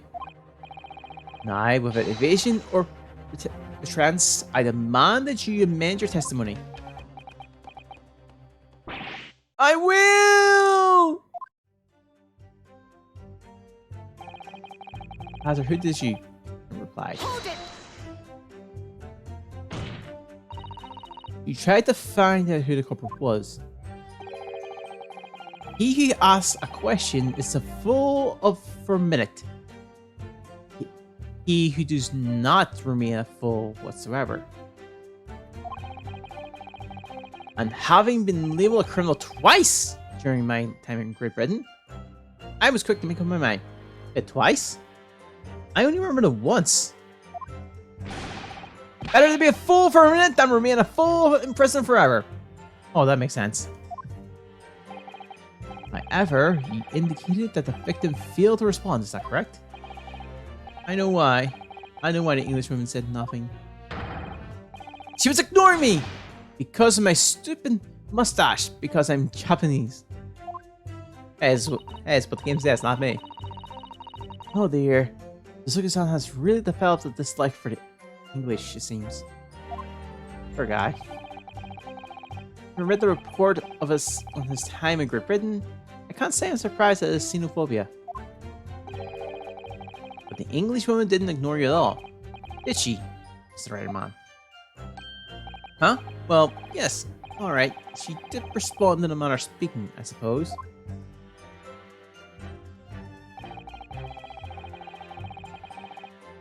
just lifted a trembling finger and pointed the direction of the defendant. Hold it! Miss Brett pointed a finger at the defendant? Suki-san, is that really true? It's not easy to stand here and say this, but when we first entered the beach hut, Englishwoman was sprawled on the floor before us, with the student girl standing on the far side of her. When I asked who did this to you, the Englishwoman summoned her last ounce of strength and pointed a trembling finger back at the back of the hut, which was, it can't be denied, in the direction of the student girl who standing accused today.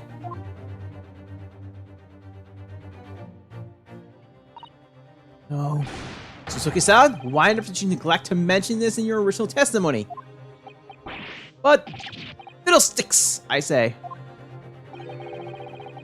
Not a British court of law, you will respond in Japanese. Why am I now thinking about that a comic on the air one? Eat your ham of hamburgers. Yes, of course, the Englishwoman did point her finger towards the back of the hut, but I was trembling, and she was trembling, and everything was a blur. I think about it, I feel as though perhaps she was pointing us in a slightly different direction. Actually, no, not slightly, it was a very different direction to where the student girl was standing. To somewhere at the back of the hut where nobody was standing at all. You mean that your memory of the events and the direction which the victim was pointing are both unclear? Yes, that's it, unclear. I'm very, very unclear. Attention! Excellency, surely this proves the matter beyond all reasonable doubt. Yes, the woman may have barely been conscious, and yes, perhaps her finger was wavered slightly. There can be no doubt that this was an attempt by the victim to confirm the identity of her assailant. Why? Because, as the court can see, there was no one other than the accused in the direction the victim was pointing.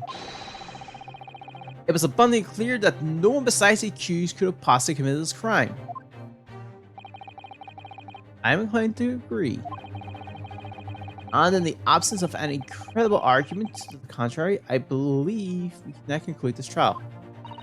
No. No! Headline writes itself. Dashing lawyer hopes dashed. 92 points across the whole page. We'll do an extra edition. This is a serious blow, Susano. Unless we are able to identify the true culprit and sustain our theme of evidence, the judge will give us ruling and the trial will be over. But that's impossible, Father. We don't even know the criminal how the crime is committed yet. Impossible, though for the task may seem, we have no choice. We must think back over everything we've learned thus far. Somewhere in those details, I'm confident we'll find the clue we need. I give us our accounts of high events unfolded in the defense antechamber before the trial resumed. Details what happened at the precise moment Miss Brown was killed. The Englishman was sitting in at the back of the hut, listening to what I was saying. And then a moment later, she suddenly got to her feet before collapsing on the floor in front of me, with a knife in her back. How could Miss Brand have been stabbed in the back of the beach hut that was empty but for herself and Ray? Somewhere amid all this information we've gathered so far, what's been answer to that question? I take it then the defense has nothing further to add. I'm going to save because I have a feeling that we're going to have to do something here. Okay. So, Galleon's local Yokosuin luck finally running. Can't say I'm surprised.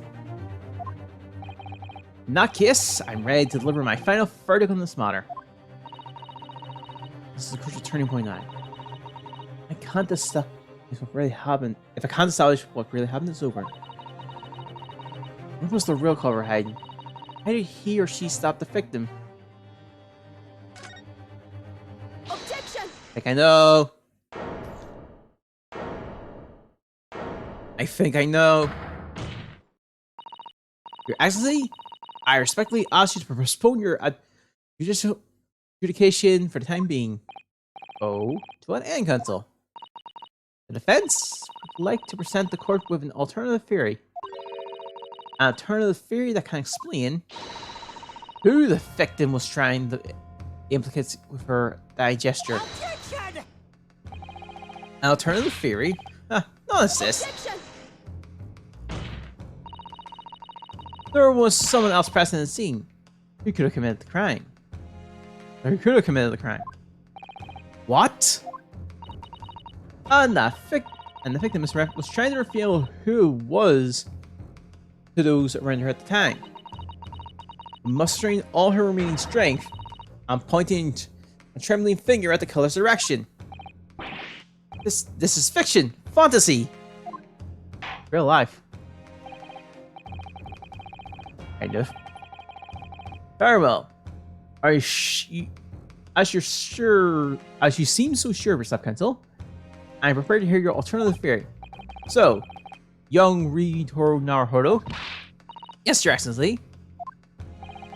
You will present your latest theory to the court by means of this plan. At the moment the victim's staff, where exactly your proposed culprit was concealed? Take that! Naruhodo-san would never give up.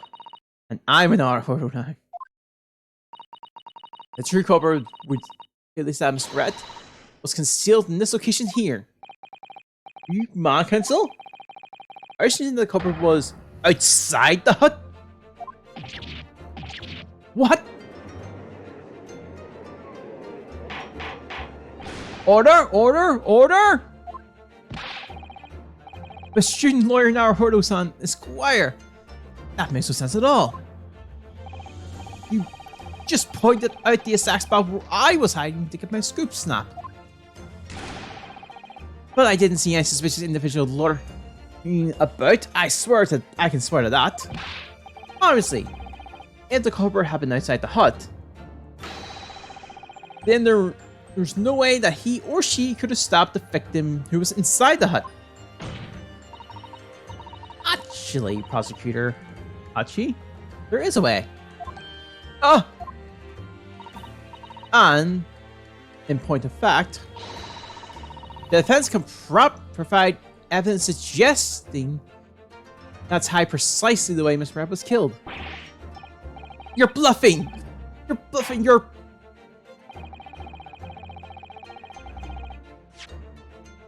Oh, you're your culprit, damn it.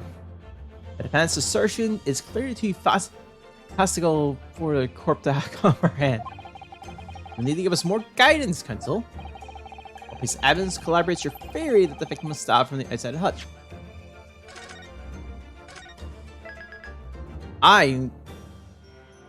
Well, I don't need...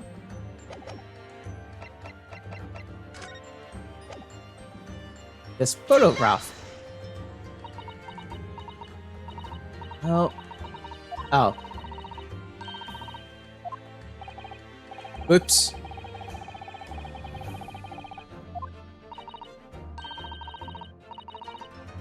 Some made up a windfall, Your Excellency. I think the original crystal was downfall. Ouch.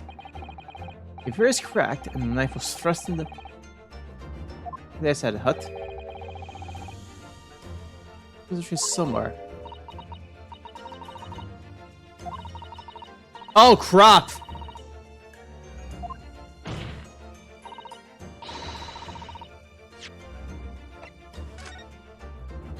Oh crap, it's right there!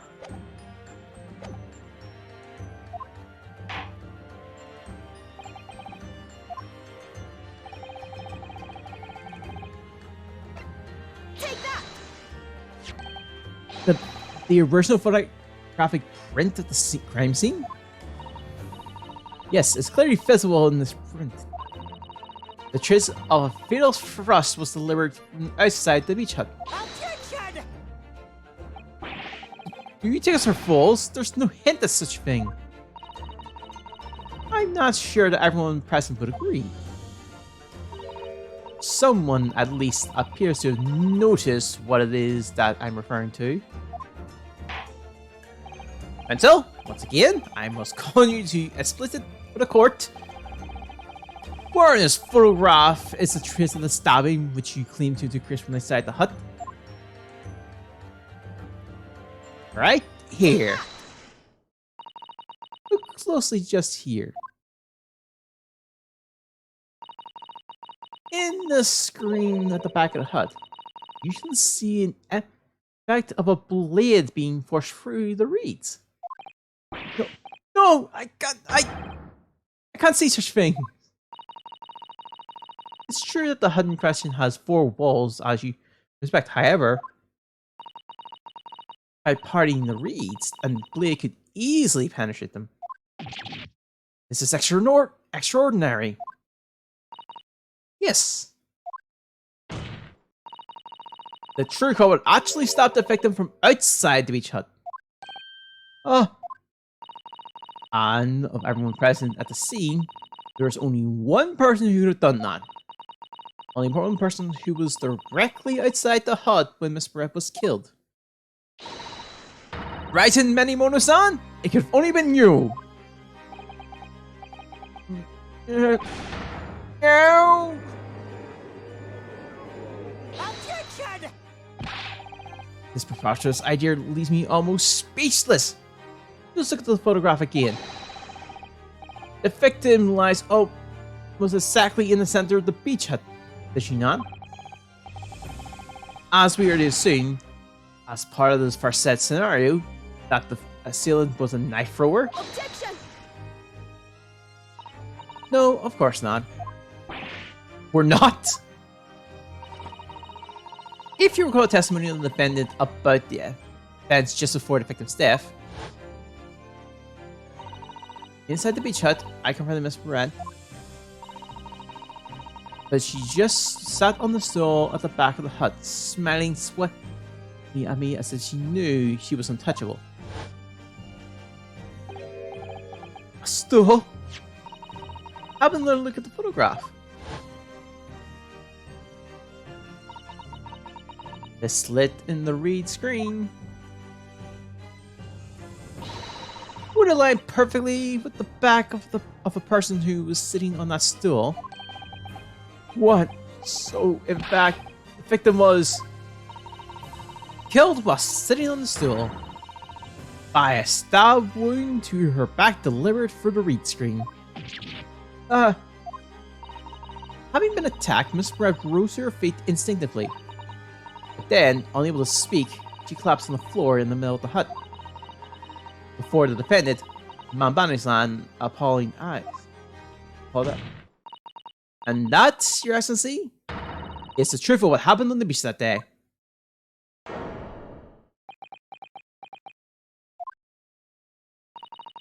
By your silence, Menimono-san, I take it that you don't deny the charge.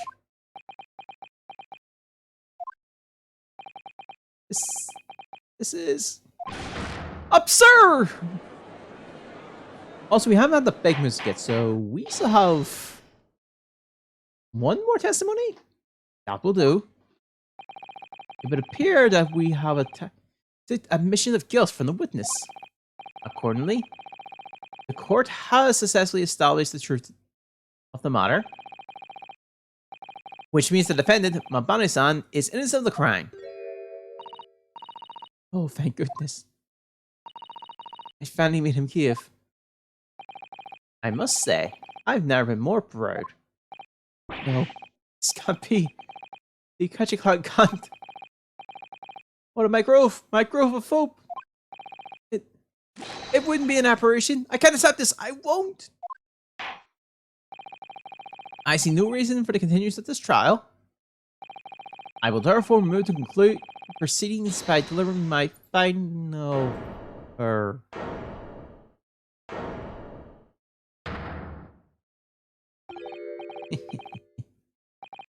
Well, this is all very convenient. This is how the highest court of our mighty empire delivers justice, is it? Suppressing well-mannered citizens' freedom to speak and branding them as criminals. But we've established that the victim was stabbed from outside the hut. Through the reed wall. I know, but you was in place at the time to his hands in the hilt of the blade. It's a perfectly logical deduction. So, your argument hinges on the location of whoever stabbed this woman, does it? Well, it seems a little irrelevant now. Relevant? Where she was stabbed, how she was stabbed, it doesn't matter. I mean, whether she was stabbed at all makes no difference if you think about it. After all, this trial's already shown that the whole thing hinges on something else. Knew it. What? What are you talking about? Brace yourselves, little man. I'm talking about the fact that everything changes. Because of the dirt you've dug up. What? Explain yourself, witness. What's to explain? I'm talking about the poison, of course. Poison? Let's ask the professor for comment on the situation, shall we? I understand that the deadly poison you were developing was stolen from your laboratory, correct? It had been shown that this poison was administered by to the victim, Miss Brett, is that right? That is correct. The unusual constriction of the victim's pupils are a sure sign that this particular poison was used. I see. So, assuming that means that the victim already had the poison in her body before she was stabbed. Oh. Given that her pupils were clearly constricted, it seems highly likely yes. If she had been dead already, the poison could not have circulated in her blood.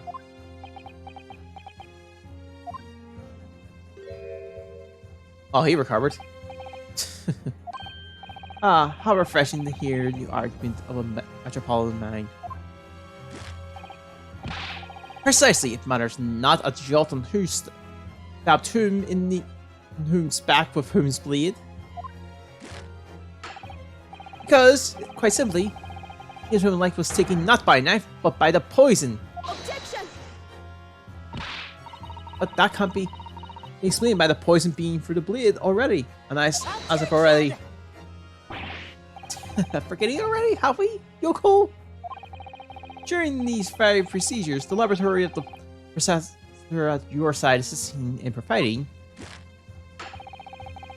the blade of the weapon was used to attack the victim had no trace of poison on it whatsoever. Work. So let me get this down. The facts, as skillfully established by the defense in the trial, turns out to be a headline-making red herring. Is that about right? Well... Arrgh! Order! But where does that leave us? High in this case that the poison entered the victim's body.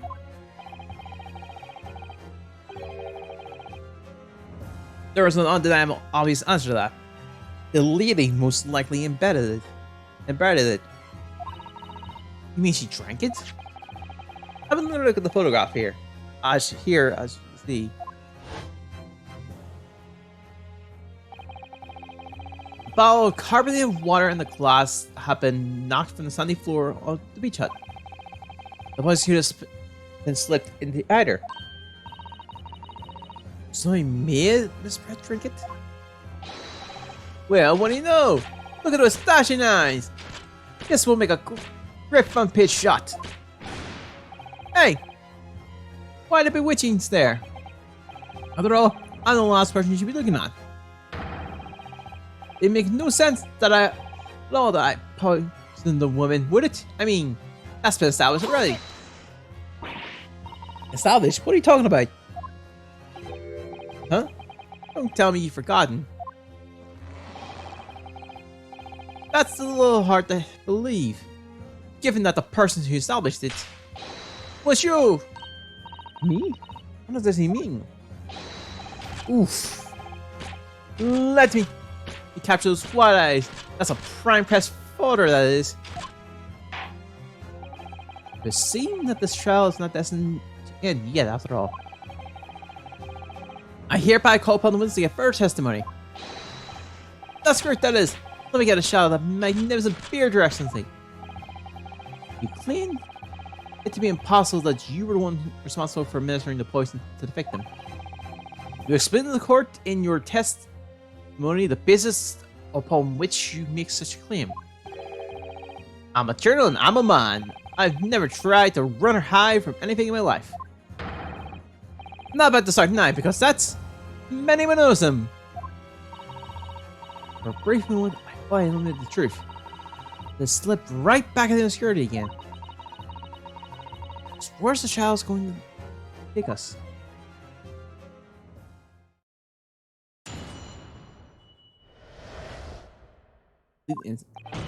There it is. Oh yes, I stopped thinking this woman. And it's that very fact that proves I'm innocent. But why would I have bothered to stop the woman if I've already poisoned her? When I heard the student girl and a pompous English murderer arguing, it got me goat. If the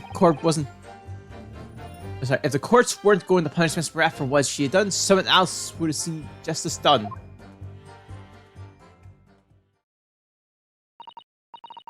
You admitted, Dad, that everything happened as I described.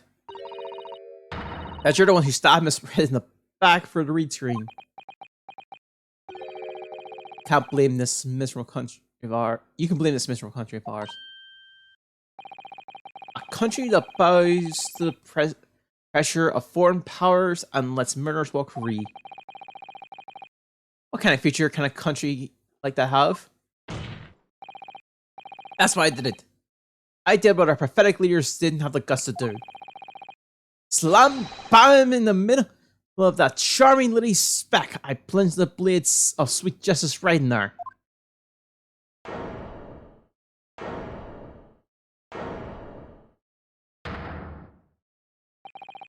As someone who spends his life seeing that the truth is told, I felt really awful about giving false information in my testimony before. But as it turns out, there was someone else who had it for the victim and got there before me. He just admitted it. That's right, you guessed it. That pretty little student girl. Now there is a woman after my own heart.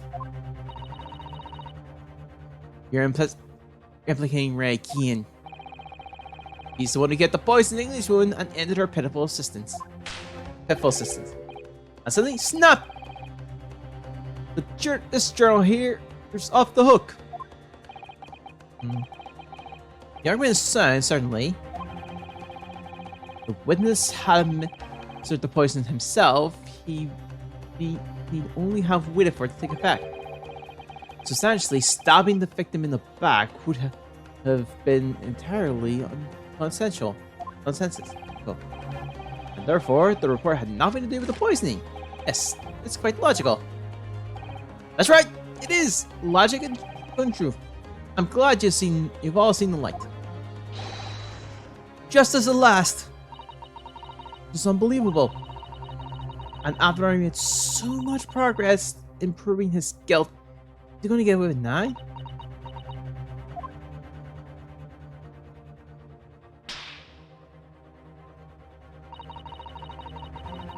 Think of Kazuma-san and Naruhodo-san. They never stopped looking for a way forward until the judge finally agreed to travel. Very well, counsel. Proceed with what I assume will be your final cross-examination of this trial. Yes, Your Excellency.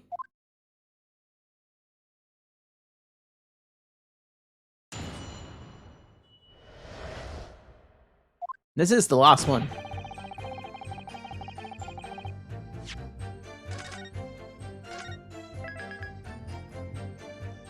Oh, Hold it! so you do admit that you have a murderous intention towards Miss Brett, then? As far as this is up there, with my sense of justice, your sense of these claims of sort of righteousness, indignation. She was pure evil, a cold-blooded killer who committed murder right here in our Emperor's soil. But did our cure for nothing government do anything? Not a chance. So I had to step in. Fly the flag of justice! Put things right for the people. Yes, it was my civic duty. That's what drove me to do it. So, in summary, murderous intent, then. Whatever makes you call, whatever you want to call it, the point is this. That Englishwoman was a blight, so I had to do what's right for society. Yet, a real wrong was done by the student girl in the dock. Crime for which she must pay. Obviously, because the poison was nothing to do with me at all.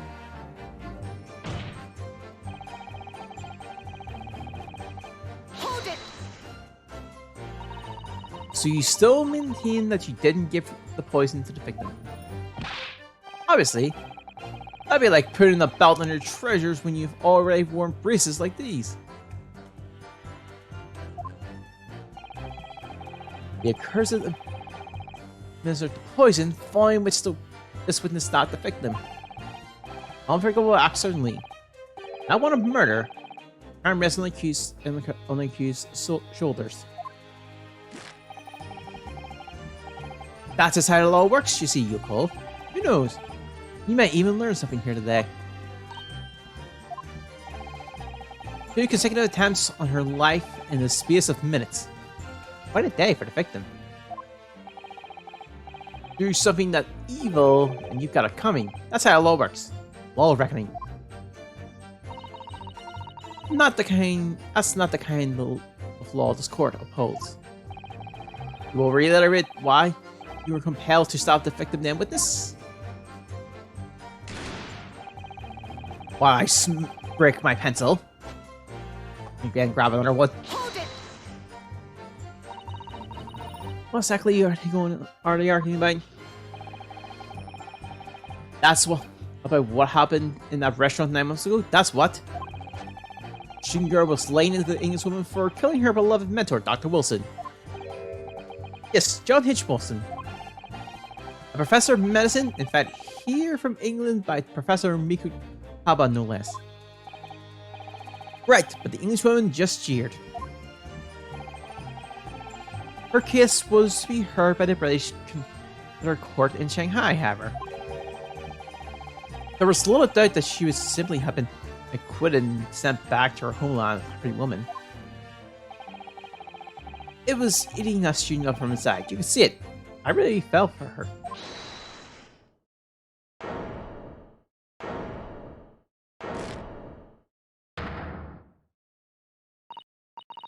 I can't stay here and listen to this tripe. Hey! Young girl, you sound accused here. You can't just blurt out whenever you feel like it. No, you can't. Sorry, but I'm in the middle of some very important testimony here. Be quiet and listen. But this awful man is making all this up. Son of police, you have to make them listen. Return to the docks at once, Mabani-san. We are in the middle of a cross-examination. Hold it! Your Excellency, please, I implore you. The journalist is clearly not a trustworthy witness. Exactly. He's a filthy, rotten, black-hearted bigot. Dirty, great peeping Tom. Hold on. A filthy, rotten, black-hearted, bigoted, dirty, great peeping Tom. Ah, that's quite a big list. Whoa, ho, ho! Take it easy there. Please. I really think the court should hear what the defendant has to say. Excellency, I see no need to entertain the accused's remarks. I will grant the request of the defense. But, Your Excellency! This is likely to be the final cross-examination of these proceedings. As such, I believe it would be ill-advised to stifle the defendant's obvious concerns. So, whilst recognizing that this contraventions regular protocol, I hereby call the defendant to speak. Oh. Thank you so much, Your Excellency. A new testimony here, then. It was something to do with Dr. Wilson. We were discussing the stolen poison. Hold it. The stolen poison that killed the victim, you mean? I suspected her being the one to steal it. I mean, just think about how she killed Dr. Wilson. That's true. Additionally, Miss Perez certainly had knowledge of the new poison. But surely it would be no easy task to steal a highly secret toxin than being developed for the government. Indeed, all visitors of the library are thoroughly searched when they leave. Even if the thief managed to avoid being seen by myself or a colleague, getting the poison knife would be very difficult. That's true. I pestered Professor Mikutaba until he agreed to show me the poison when I visited his laboratory. But as I left, I was searched from head to tail. Miss Red rather bluntly felt the assistance of the toxin we've been developing, you see. And since Susan expressed such an interested, I felt unable to refuse. Obviously, I gave nothing away, other than the fact that it was an extremely potent substance. I'm very ashamed of myself. It's just that I've had such a singular terrible experience with a deadly poison. I want to look at my own enemy in the eye. Surely you can understand that. To find out if my suspicions were true, I confronted Miss Beretta about the poison. I told her that if there were to be an incident involving it somehow, it wouldn't be the university. Well, it wouldn't just be the university. The military would be dragged in this, the whole government, even it would be a complete disaster. And how did Miss Red respond to your concerns? She just curled those beautiful lips of hers and said she didn't know what the first thing about it. In English, actually. Ah, yes. Manimono-san, one small question, if you don't mind. I don't mind. Can't you see I'm busy? Clearly you were outside the beach hut listening in while the defendant and Miss Brad were conversing. Presumably then, it was you who wrote this article about what you heard. Exclusive, deadly poison stolen from you from a medical research laboratory. The story was published in this morning's edition of Shoyu News. The details are too accurate for it to have been written by anyone else. Sorry. Don't know what you're talking about. Yes. Look at this. The entire article. It's almost what I said to Miss Brett, word for word. Well, Manimono-san. As a journal, as a citizen of a free country, I don't have to reveal my sources. That's the founding principle of Manimonism. Oh, he's messed up. Father's clearly read about this. That reporter did write that article, and he based it on what he overheard from inside the hut. Yo, details upgraded. That's what it was all about. We were trying to cover up the fact that you were listening in. That's why you came with that stinking story about me arguing with her. Shut up! My stories never stink. Look, whatever you say, little girl, it doesn't alter the facts. Your Excellency, there's something I want to say, and I wanted it to go on the record. Very well, you may amend your formal testimony.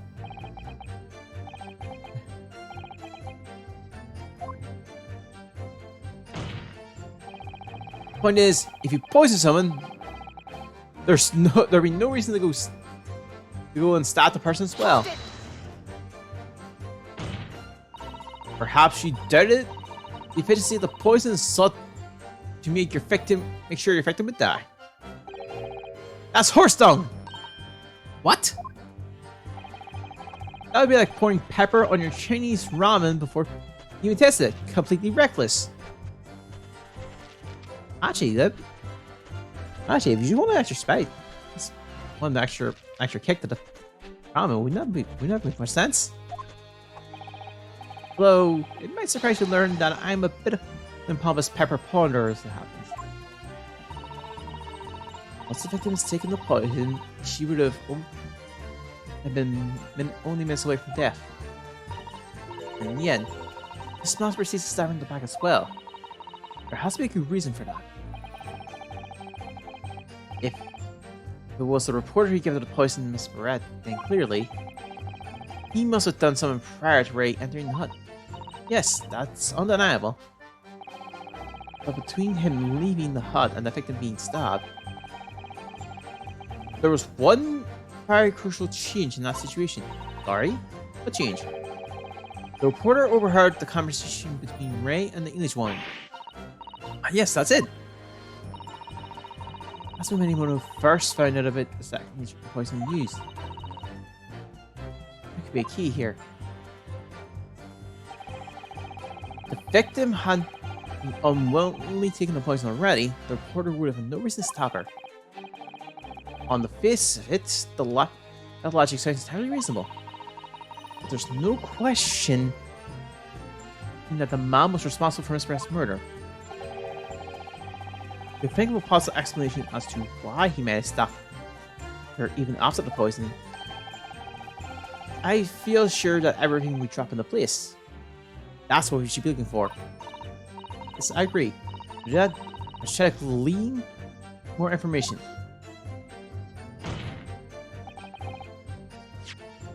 Well, a save.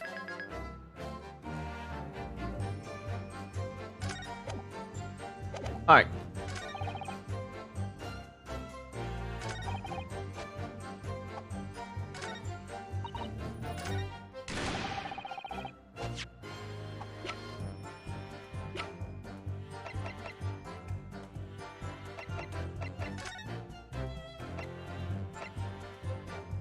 Oh no.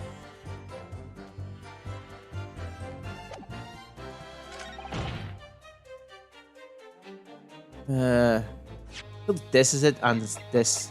Objection! Oh wow, that. Well, I can think of one reason. What?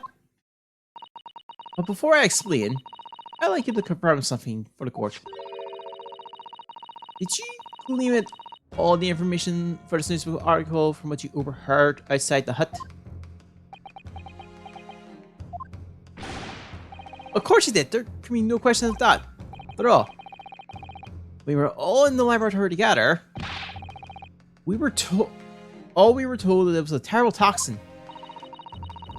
And there's one more important fact to consider. According to the witness, Mamane-san's verbal attack against the victim as soon as she entered the hut.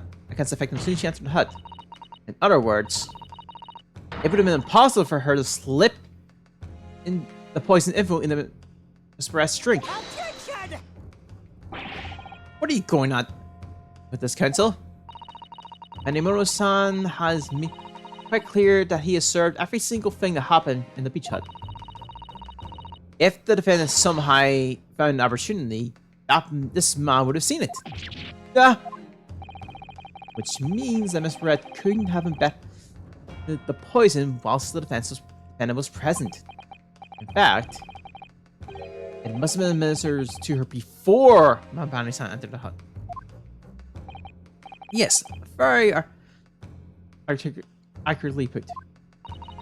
When I walked into the hut, I immediately started to press Miss Barrett about the poison. Which at that point, Manimoto-san overheard some worrying information. Worrying information? What worrying information?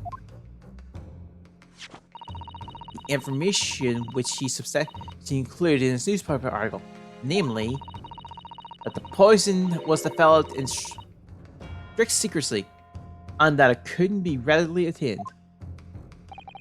Absolutely. In fact, that's quite an understatement. The only possible place it could be found is from my lab.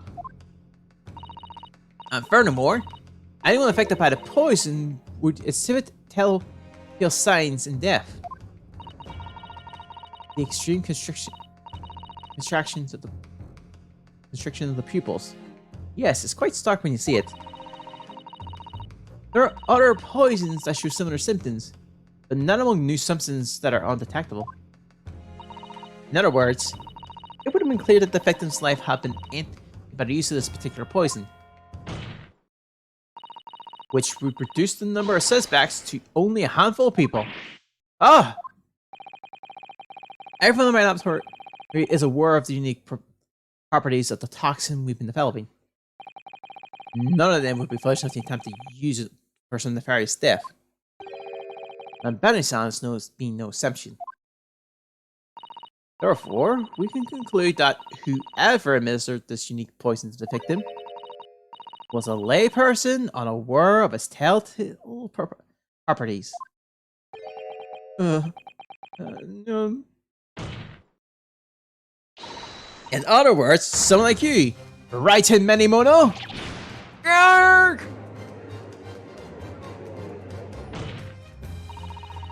It was you who stole the poison from the laboratory that day. And it was you who administered it to a unwitting victim. But you quickly realized that was a terrible mistake. Because the poison would cause such unusual symptoms and was so traceable. As you listened in from the far side of the beach hut's thin walls, you learned of these facts. But you've already given the victim the poison at that point. It was too late. You had to plan to disguise your mistake. A plan that involved stabbing the victim in the back for the read screen. But what good could that possibly do? Isn't it obvious, Counsel? The plan was to kill Miss Rep before the poison could take effect. Once in the blood, the poison causes an onset of pupil constriction. But he had hoped for precipitate the victim's death before that happened, hadn't he? Exactly. Because without revealing signs of the secret poisons used, no one would have suspected. This is extraordinary. Yes, the effect of the poison meant it would be too easy to identify. So the killer had to master use. In which he attempted to do by plunging the knife into the middle of the victim's back. And the bot kind of does a stupid thing. Don't follow that. Here. Do that. Order, order, order! The argument presented is sound. The court is satisfied that of warrants consideration. Does the prosecution have a counter argument if which is to put forward? Well, there are a number of... yes! I counter completely! Objection! The prosecution's basic response clearly shows that in much the same way that he nurtures the remnants of his top knot, he is clinging to lost hope. Lost? No hope! Hold it!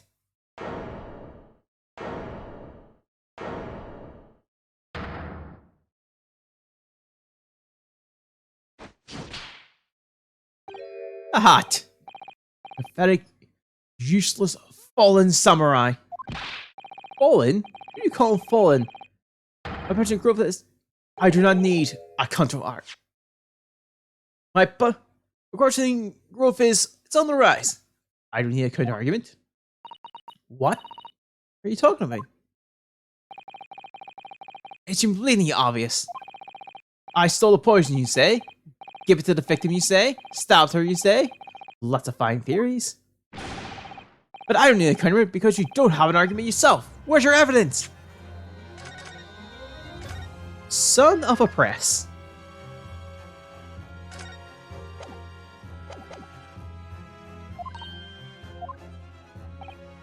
Yes, you make it all sound so possible, don't you? Well, without evidence, it means nothing.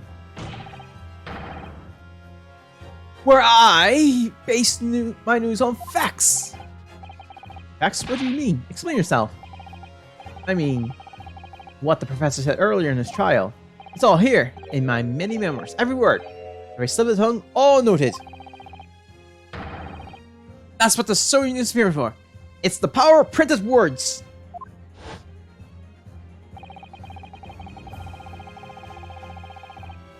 Yeah. But it surely would be no easy task to stay how high toxic. Oh, he's using that argument.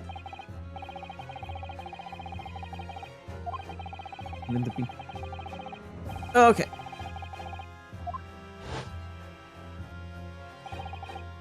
Hi, Dendo. Blowing the store wide open. See, I write him. The Menimono, I'm a reporter for the Jury News. Could possibly have stolen that poison from the professor's laboratory. Arg!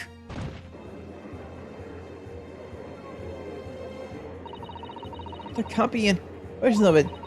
He must have stolen the poison that day. He stole it. He used it to kill. If that's the case, as you identified, the poison itself is the definitive evidence we need. Because whoever stole it from the liver that day is the true culprit here. What's your point, you annoying handsome country bumpkin? The point is this. There's only one way that you, Menimono-san, could have stolen the poison that day. I have heard enough of verbal conjectures now, thank you. What the court is showing is evidence. What proof do you have this when it stole the poison the day in question?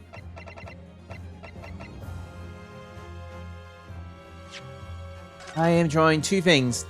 A pen or a bottle. I'll try them both out. This hasn't... Take that!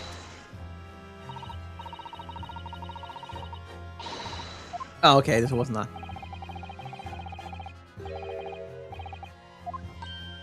Whoops.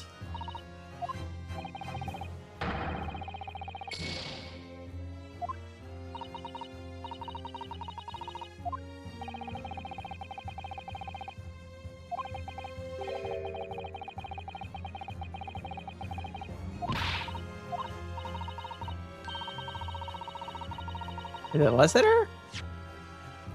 Oh, don't give it away. Yeah, it's the pan.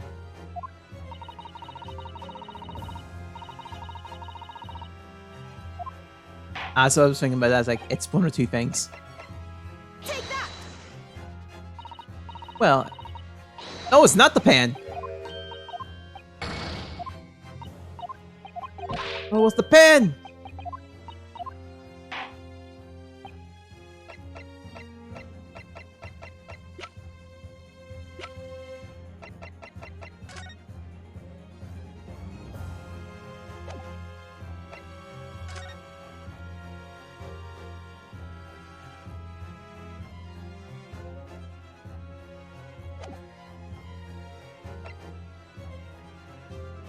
Wait.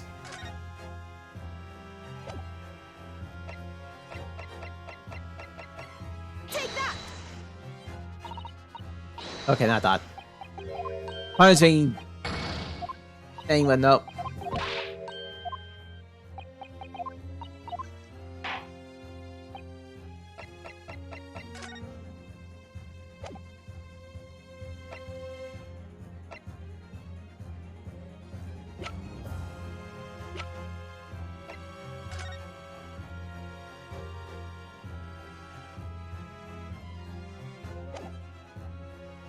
Take that! Not that. Okay.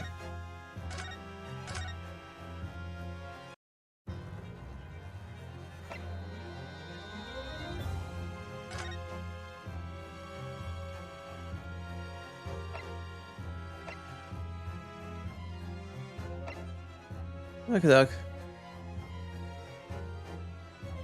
Maybe that's...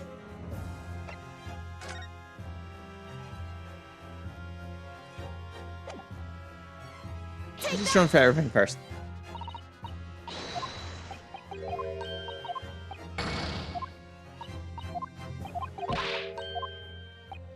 Okay. There's only 2 things left I can think of. It's definitely not this.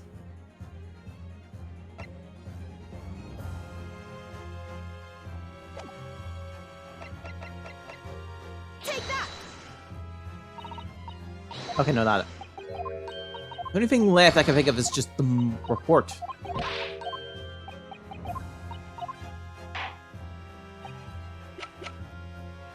Take that. No? Oh, no, I have to examine, don't I? Oh, I just realized.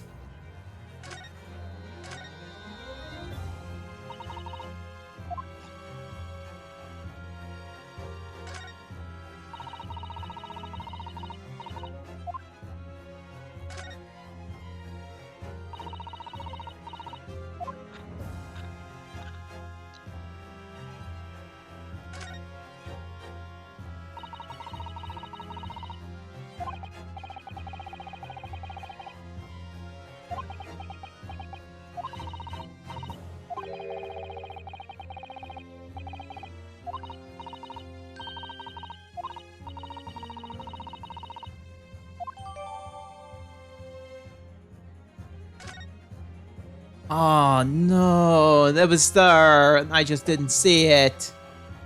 Take that. No, I had the right idea, just the wrong order of things. Perfect actually is this fountain pen. A fountain pen? How could it possibly be relevant? These magical pens somehow have enough ink to write thousands of kanji characters. I believe they arrived in our country for the first time some 15 years ago now. But I swear by a weasel's hair calibrating brush and nothing else. These newfangled pens are merely a fad. Well, as a forward-thinking man of words, obviously I love my fountain pen. Suck up the Sukona scrimmage ink on one's work is a wisp of words in the blink of an eye. That's right. Fountain pens have a small reserve in the barrel, in which ink is sucked up through the nibs of the pen in order to write the letter. What does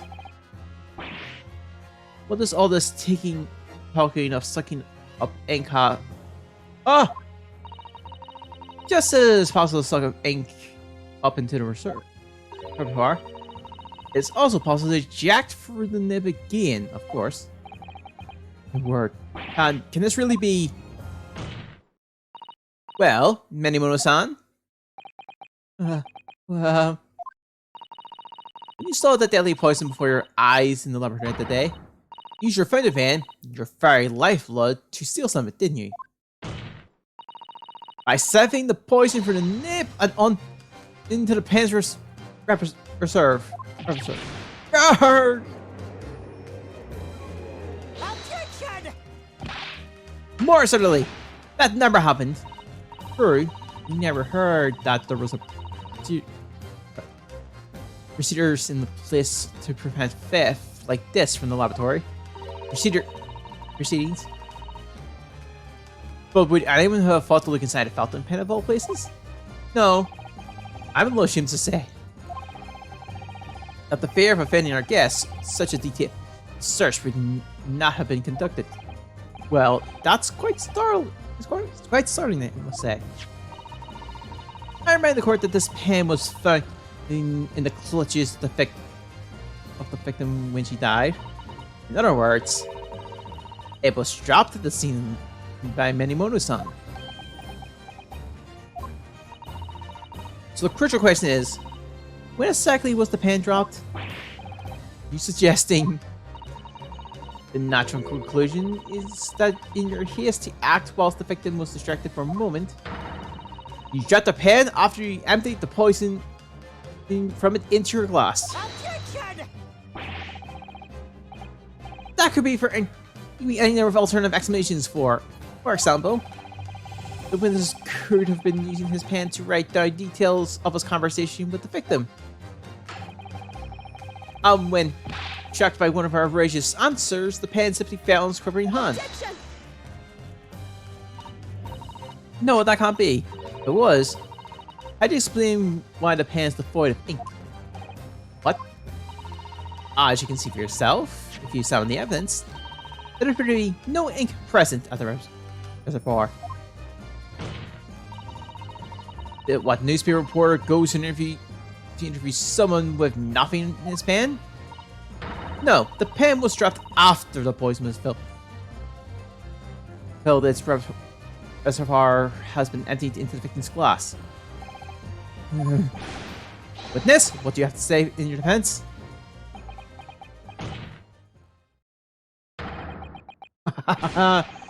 So this is how our modern justice system works, is it? So what if the ink in my pen runs dry? What if my pencils snap? He's got pencils! I can always claw my way back into the game. I have plenty in reserve. Grr!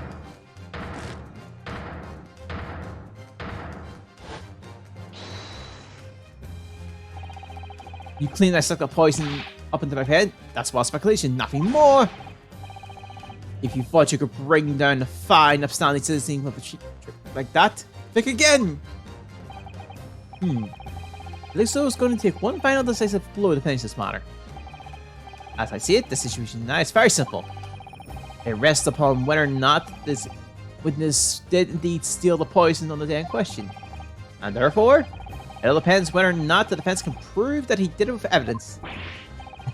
No such evidence could possibly assist. Objection!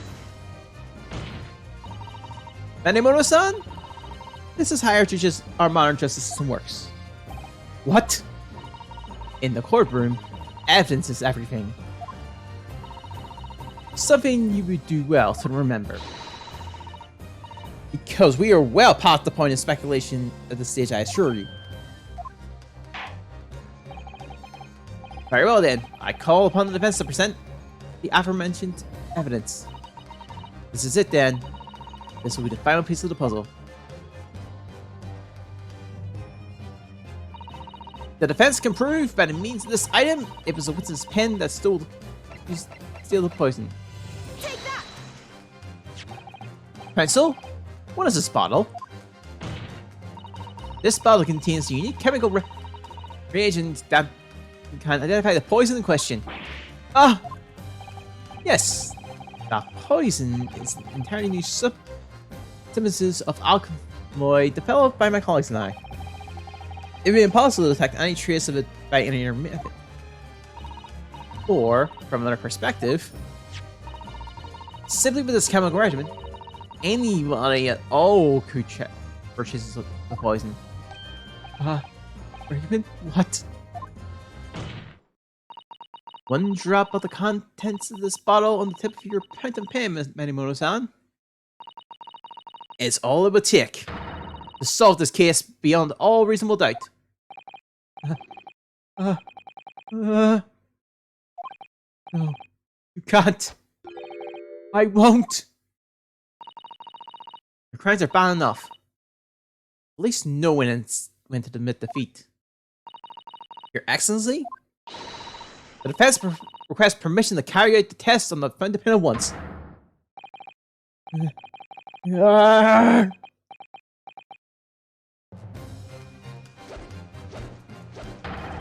This isn't my fault! The Emperor drove me to this! Try to hold set this. Oh god, I'm not gonna.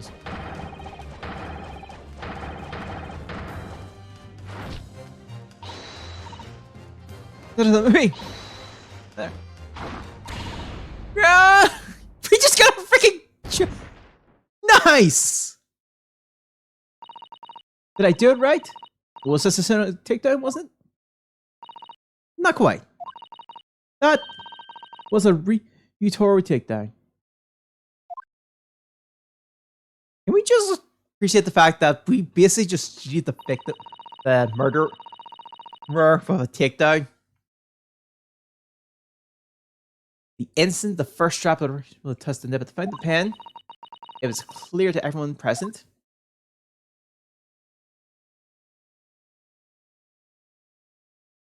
When I saw it there in the lab, poison, just that what got a hold of me, and I decided to do it on a whim. I excused myself and emptied the ink down the sink in the bathroom, washing the repertoire out carefully. And then you waited for an opportunity to suck up some of the poison, didn't you? Into your fountain pen. Yes, that's right. Answer me one thing, Menimono-san. Why did you steal it? What purpose? Isn't it obvious? To find out what it was made of and expose it in an article. I mean, it was a secret. Like so. I think I heard the door, so I'm gonna be back in a sec.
Alright, back. Yeah, that was the door. So we'll get this.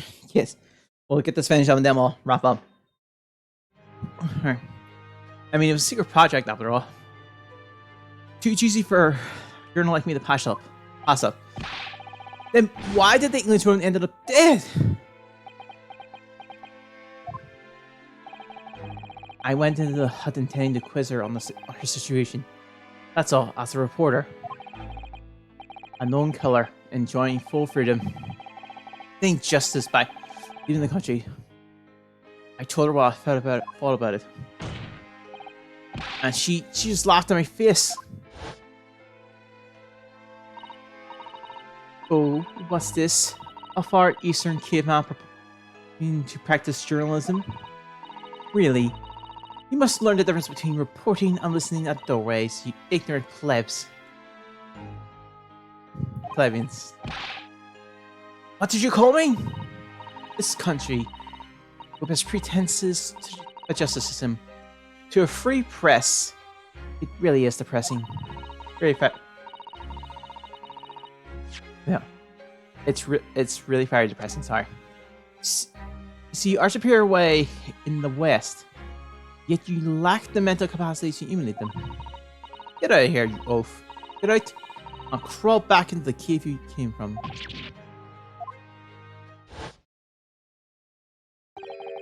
That was when I remembered. But the deadly poison I had in my pen at the time. A terrible tale. In my head, I knew I should just get out of there as quickly as possible. But I couldn't let her get away with what she'd done. When she clearly had no remorse at all. I suppose it was my journal spirit getting all fired up.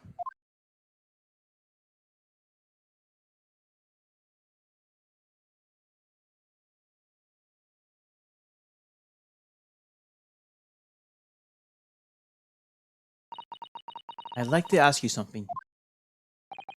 Yes? You often talk about justice. Surely as a journalist, you could have used other means to deliver the justice you sought.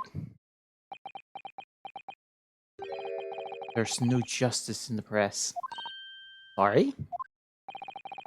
After that trial 9 months ago, I kept digging and digging to find out what happened in that courtroom. And finally, I discovered the truth. It was a cover-up. That's what I saw. That's what it was. Cover-up? What do you mean? I remind you of your precision, witness. Be careful what you say. Oh, come on. Doesn't this strike you as strange? We're suddenly not allowed to convince a foreigner national consular judicial should never have come into it. And yet that puffed up Englishman was going to sail away into the sunset of free woman.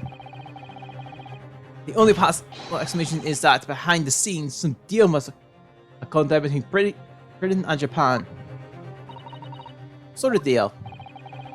I've done my research, I've dug up the dirt. It was all ready to be published. You know what happened? Editor tore the article up. It came under pressure from the government, you mean? Our government is going to let criminals walk free. They're going to crush the free press. And what choice do I have? To see that justice done myself. Let's not forget, Menimono-san, that you committed murder yourself, and you tried to lay the blame at the defendant's door. I'm sorry, but you're no better than Jessamy Brett. What? The truth is, you have no right to talk about justice at all. I suppose.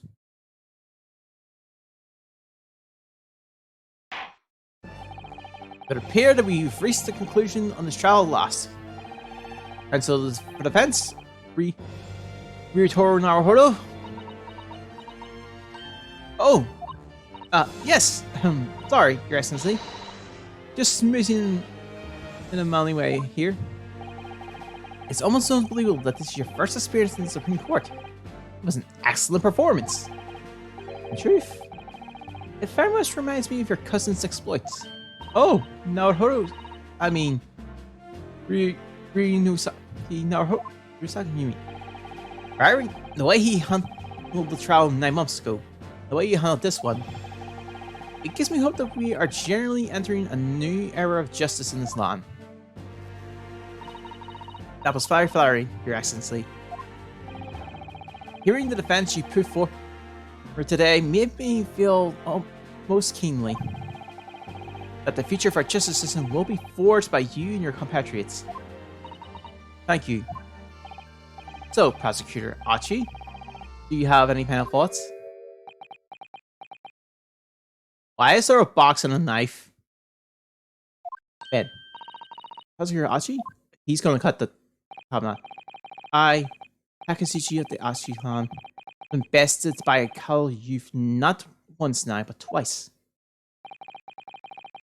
If there was any my former self left, it has withered and died here today.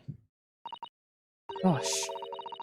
Your journey to cultural enlightenment sure took a while, didn't it? Silence! Rather than living on shame, I will end it up this blade. For that is the true path of the Achism. One hopes that the only way in which he be himself after witness.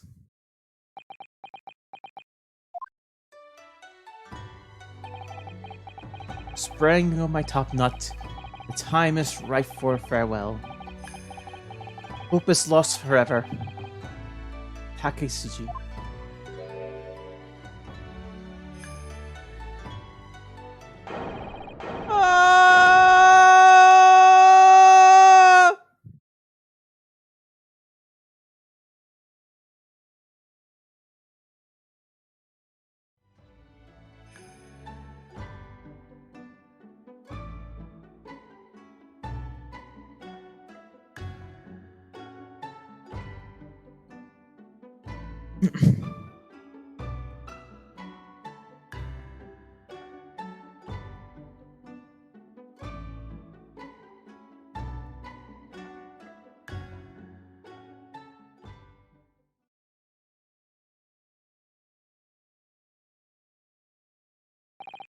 Now, in regards to the defendant, Ray Manamani-san.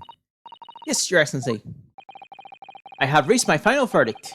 I hereby find you not guilty. Yay! We got Sakura pedals!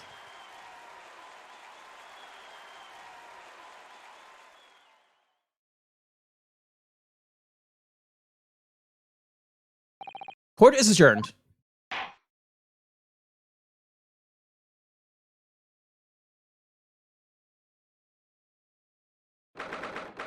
August 2:38 p.m. Supreme Court of Judicial Defense Antechamber 3. It's over. My heart is still pounding in my chest, though. All I can do is stay standing. Lawyers have such great responsibility, such a great burden to bear. Good day, Naruhodo-san. Susano! Susano! Thank you so much. You were so dashing in there. Hey, my father. Honestly, I was touched by everything you... Oh no, I think I'm going to cry. It wasn't easy, but the gathering made it. I was on the verge of tears at the end too. The only reason I'm still here is because of you. Oh no, I can't take other credit. It took courage to tell the truth in there. You did wonderfully, Ray. So I would have to say that congratulations belongs to you. Susano, don't be so standoffish. Sorry? We're friends, equals, and the trial's over. So no more of this formal, super humiliating nonsense. It's time to celebrate with swagger! To throw caution to the wind! Caution to the... What? I'm heard the door again. Give me seconds.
Back. Yeah, that was the door. So yeah, that's...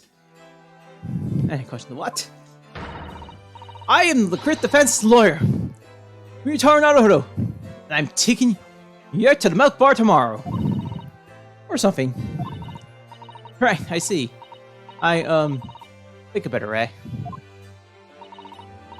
At any rate, we really knocked the wind out of the man, and it felt so good. Yes, it was satisfying. It really was. Isn't there someone else we could throw together?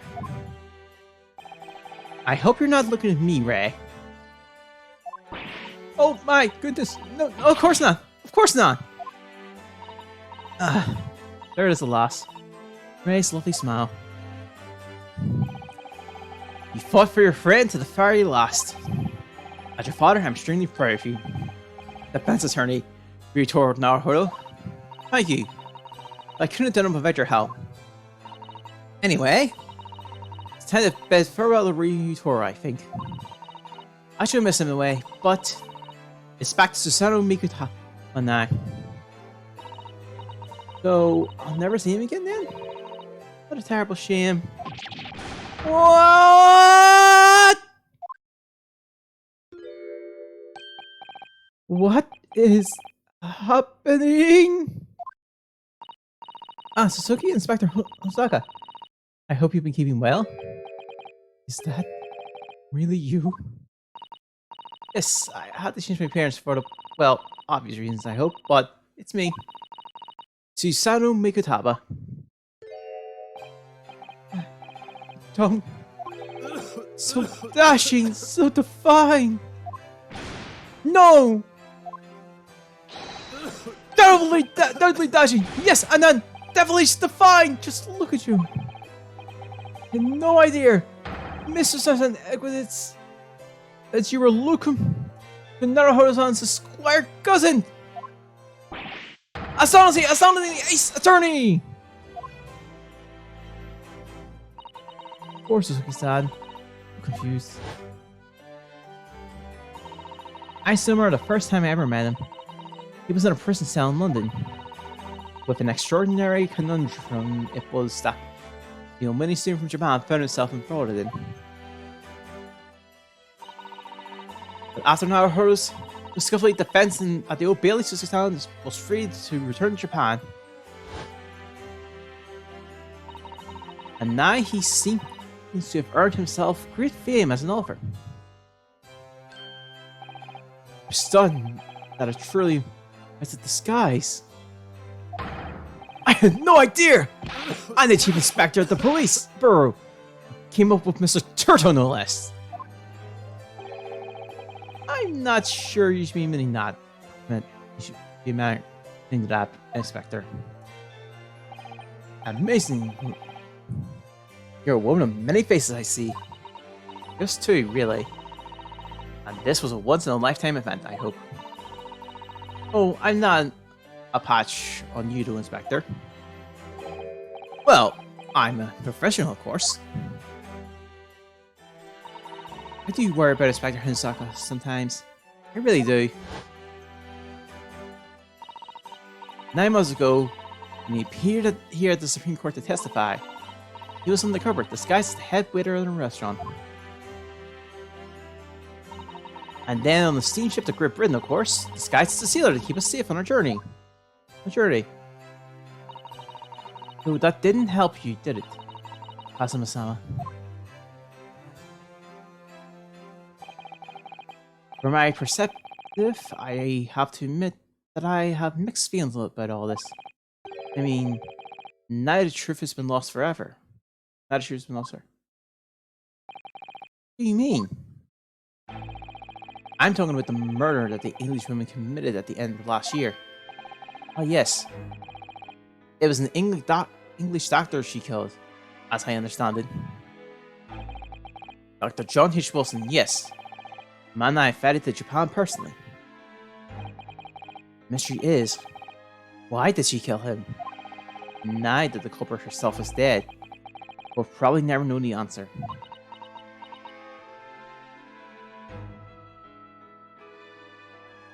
I did. I think it's gone now. In the voice of Great Britain, we had a most unexpected encounter. With Mr. Sherlock Holmes, the great detective, I mean. Yes, I remember Mr. Holmes as well, of course. Ah, my arch nemesis! How likely you utter his name. Well, according to the stories published about him in The Adventure of Sherlock Holmes, the detective once had a partner who helped him solve crimes, a best friend. And that man was an exceptional doctor of medicine by the name of John H. Wilson. What? Dr. Wilson? I just can't believe that it's a coincidence. I think the English doctor of medicine killed here in Japan 9 months ago must have been a friend and partner, Mr. Sholmes. And if that's really true, then the poor girl Won't ever see her beloved father again.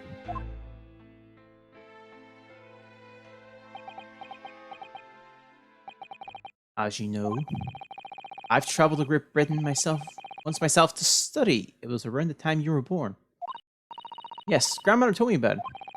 On returning to Japan, I took up my professorship at the Imperial Yumi University. But I also served another role, as an advisor to the government of diplomatic affairs. Yes, I was aware of that as well. In that case, I'm sure you understand. But there are some confidential matters I cannot divulge to you. Could you just tell me one thing? Why did you summon me back to Japan? It's been 2 months now since I've returned. When I left England, it was because an urgent telegram had arrived from Japan. It said you collapsed with a high fever, and you were growing weaker by the day. What? Where did that news come from? That's what I'd like to know. Because after the long sea voyage, I found you in fine health, Father. Was there something in Great Britain that you perceived might inconvenience me in some way? Or harm me? Oh, no worries. I hope you have a good day. We'll be back at this. I'm going to be wrapping soon this anyway, so this will be back Monday. But stories 2 and stuff next few weeks. So, like I said, we're back normal streaming schedules for like the next while. So, hope you have a good day. And thanks for joining. Have fun. I was enjoying. Really appreciate it.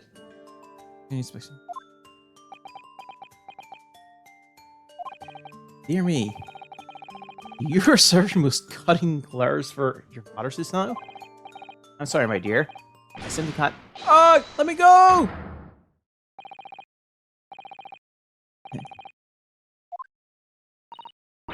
Minimoto-san.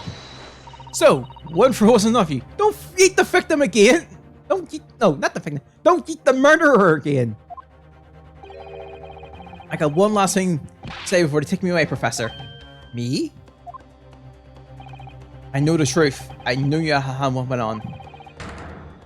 And that visiting student's fit. Visiting student? Jessamine Barrett, you mean? No, not her! The student of law who left for Great Britain 8 months ago. What? Student of law? He must mean Kazuma-san. What are you talking about? What does any of this have to do with Kazuma-san? Nobody here in Japan knows anything about it. They don't know that the guy never made it, that he died in sleep. Oh, he knows. He knows that. The judge, you did the murderer this time. Damn, the judge just does stuff. Well, I didn't expect to find him here. What are you officers playing on? Very sorry, Your Excellency.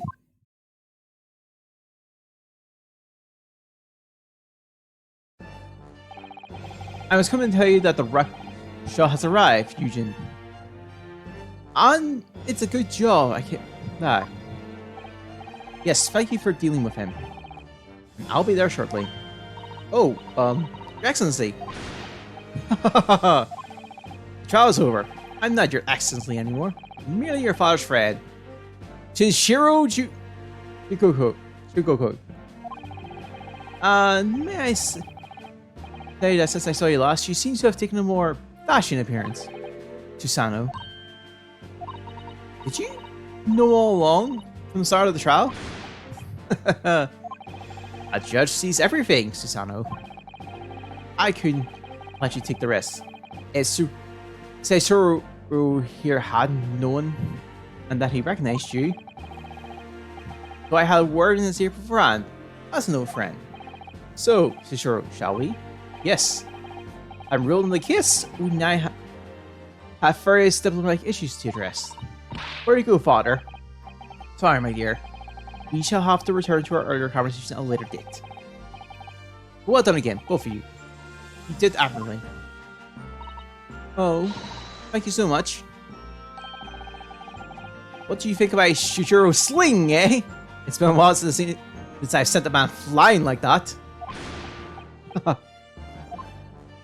my friend told me about this, and now that I've seen it, holy crap, the judge could fly. Never could father behind for me. By Jessamine Barrett, by Dr. Wilson, and now it seems, according to the reporter, by Kazuma-san. I'm going to have to bring this up with father sometime. Nobody else is around. Judicial Assistant Mikataba and Esquire, could I have a word? Oh, yes, of course. Tsuki-san, what is it? I think perhaps it could be via that we're meeting in like this now. See, there's something I need to tell you.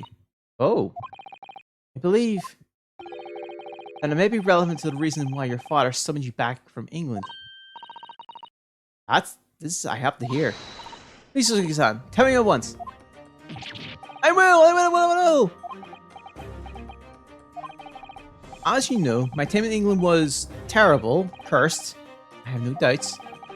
Some awful things I was embroiled in. Thank goodness locum student Naruhodo-san Squire stepped in. After he secured freedom, I couldn't wait to get on a ship back to my homeland. When I arrived in Japan, I sent a report about my experience to the Ministry of Foreign Affairs. The next thing you know, I had a visitor. It was your father, Professor Mikataba. He wanted to ask me all sorts of things about my report. My father? He seemed to be especially taken with a particular part in the report. Anyway, he left eventually, and he thoroughly quizzed me. But it was the very next day that he sent a telegram asking me to return to Japan. What was it then? The particular part of my father was interested in? Don't really know exactly. Do you remember them? Those two terrible cases I was caught up in? Of course, I could never forget. Father seemed concerned mainly with the second case. Second one? You mean... the one Mr. Jones forbade any of us to talk about in public? Which is why the only case involved the number... Oh. First. Well, I don't care. I don't listen to what that dastardly detective says. Anyway, the point is, it seems that case somehow holds the key to all the serious unanswered questions. The horrific heinous case. Case of the haunted lodging. Ooh. That case somehow caused my father to send me urgently back to Japan. I thought the whole business was over. It seems I was wrong. Perhaps that's only a start. The story is not yet told.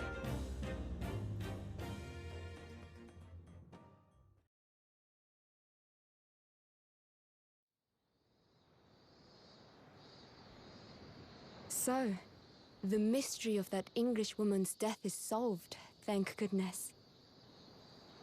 And having stood in the Supreme Court now, I think I can comprehend a little better. How you must be feeling as you fight for people's freedom in a foreign land, Naruhodo-san.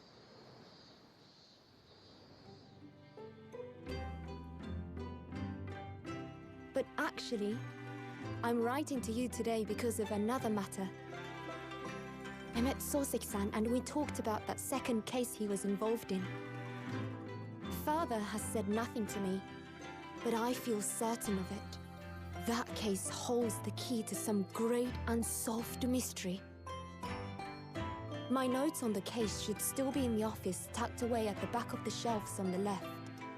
Perhaps you might like to look over them again. Today, for the first time this year, it feels as though summer has arrived. The sky is a brilliant blue.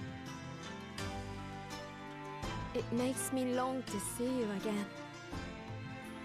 Yours, Susato.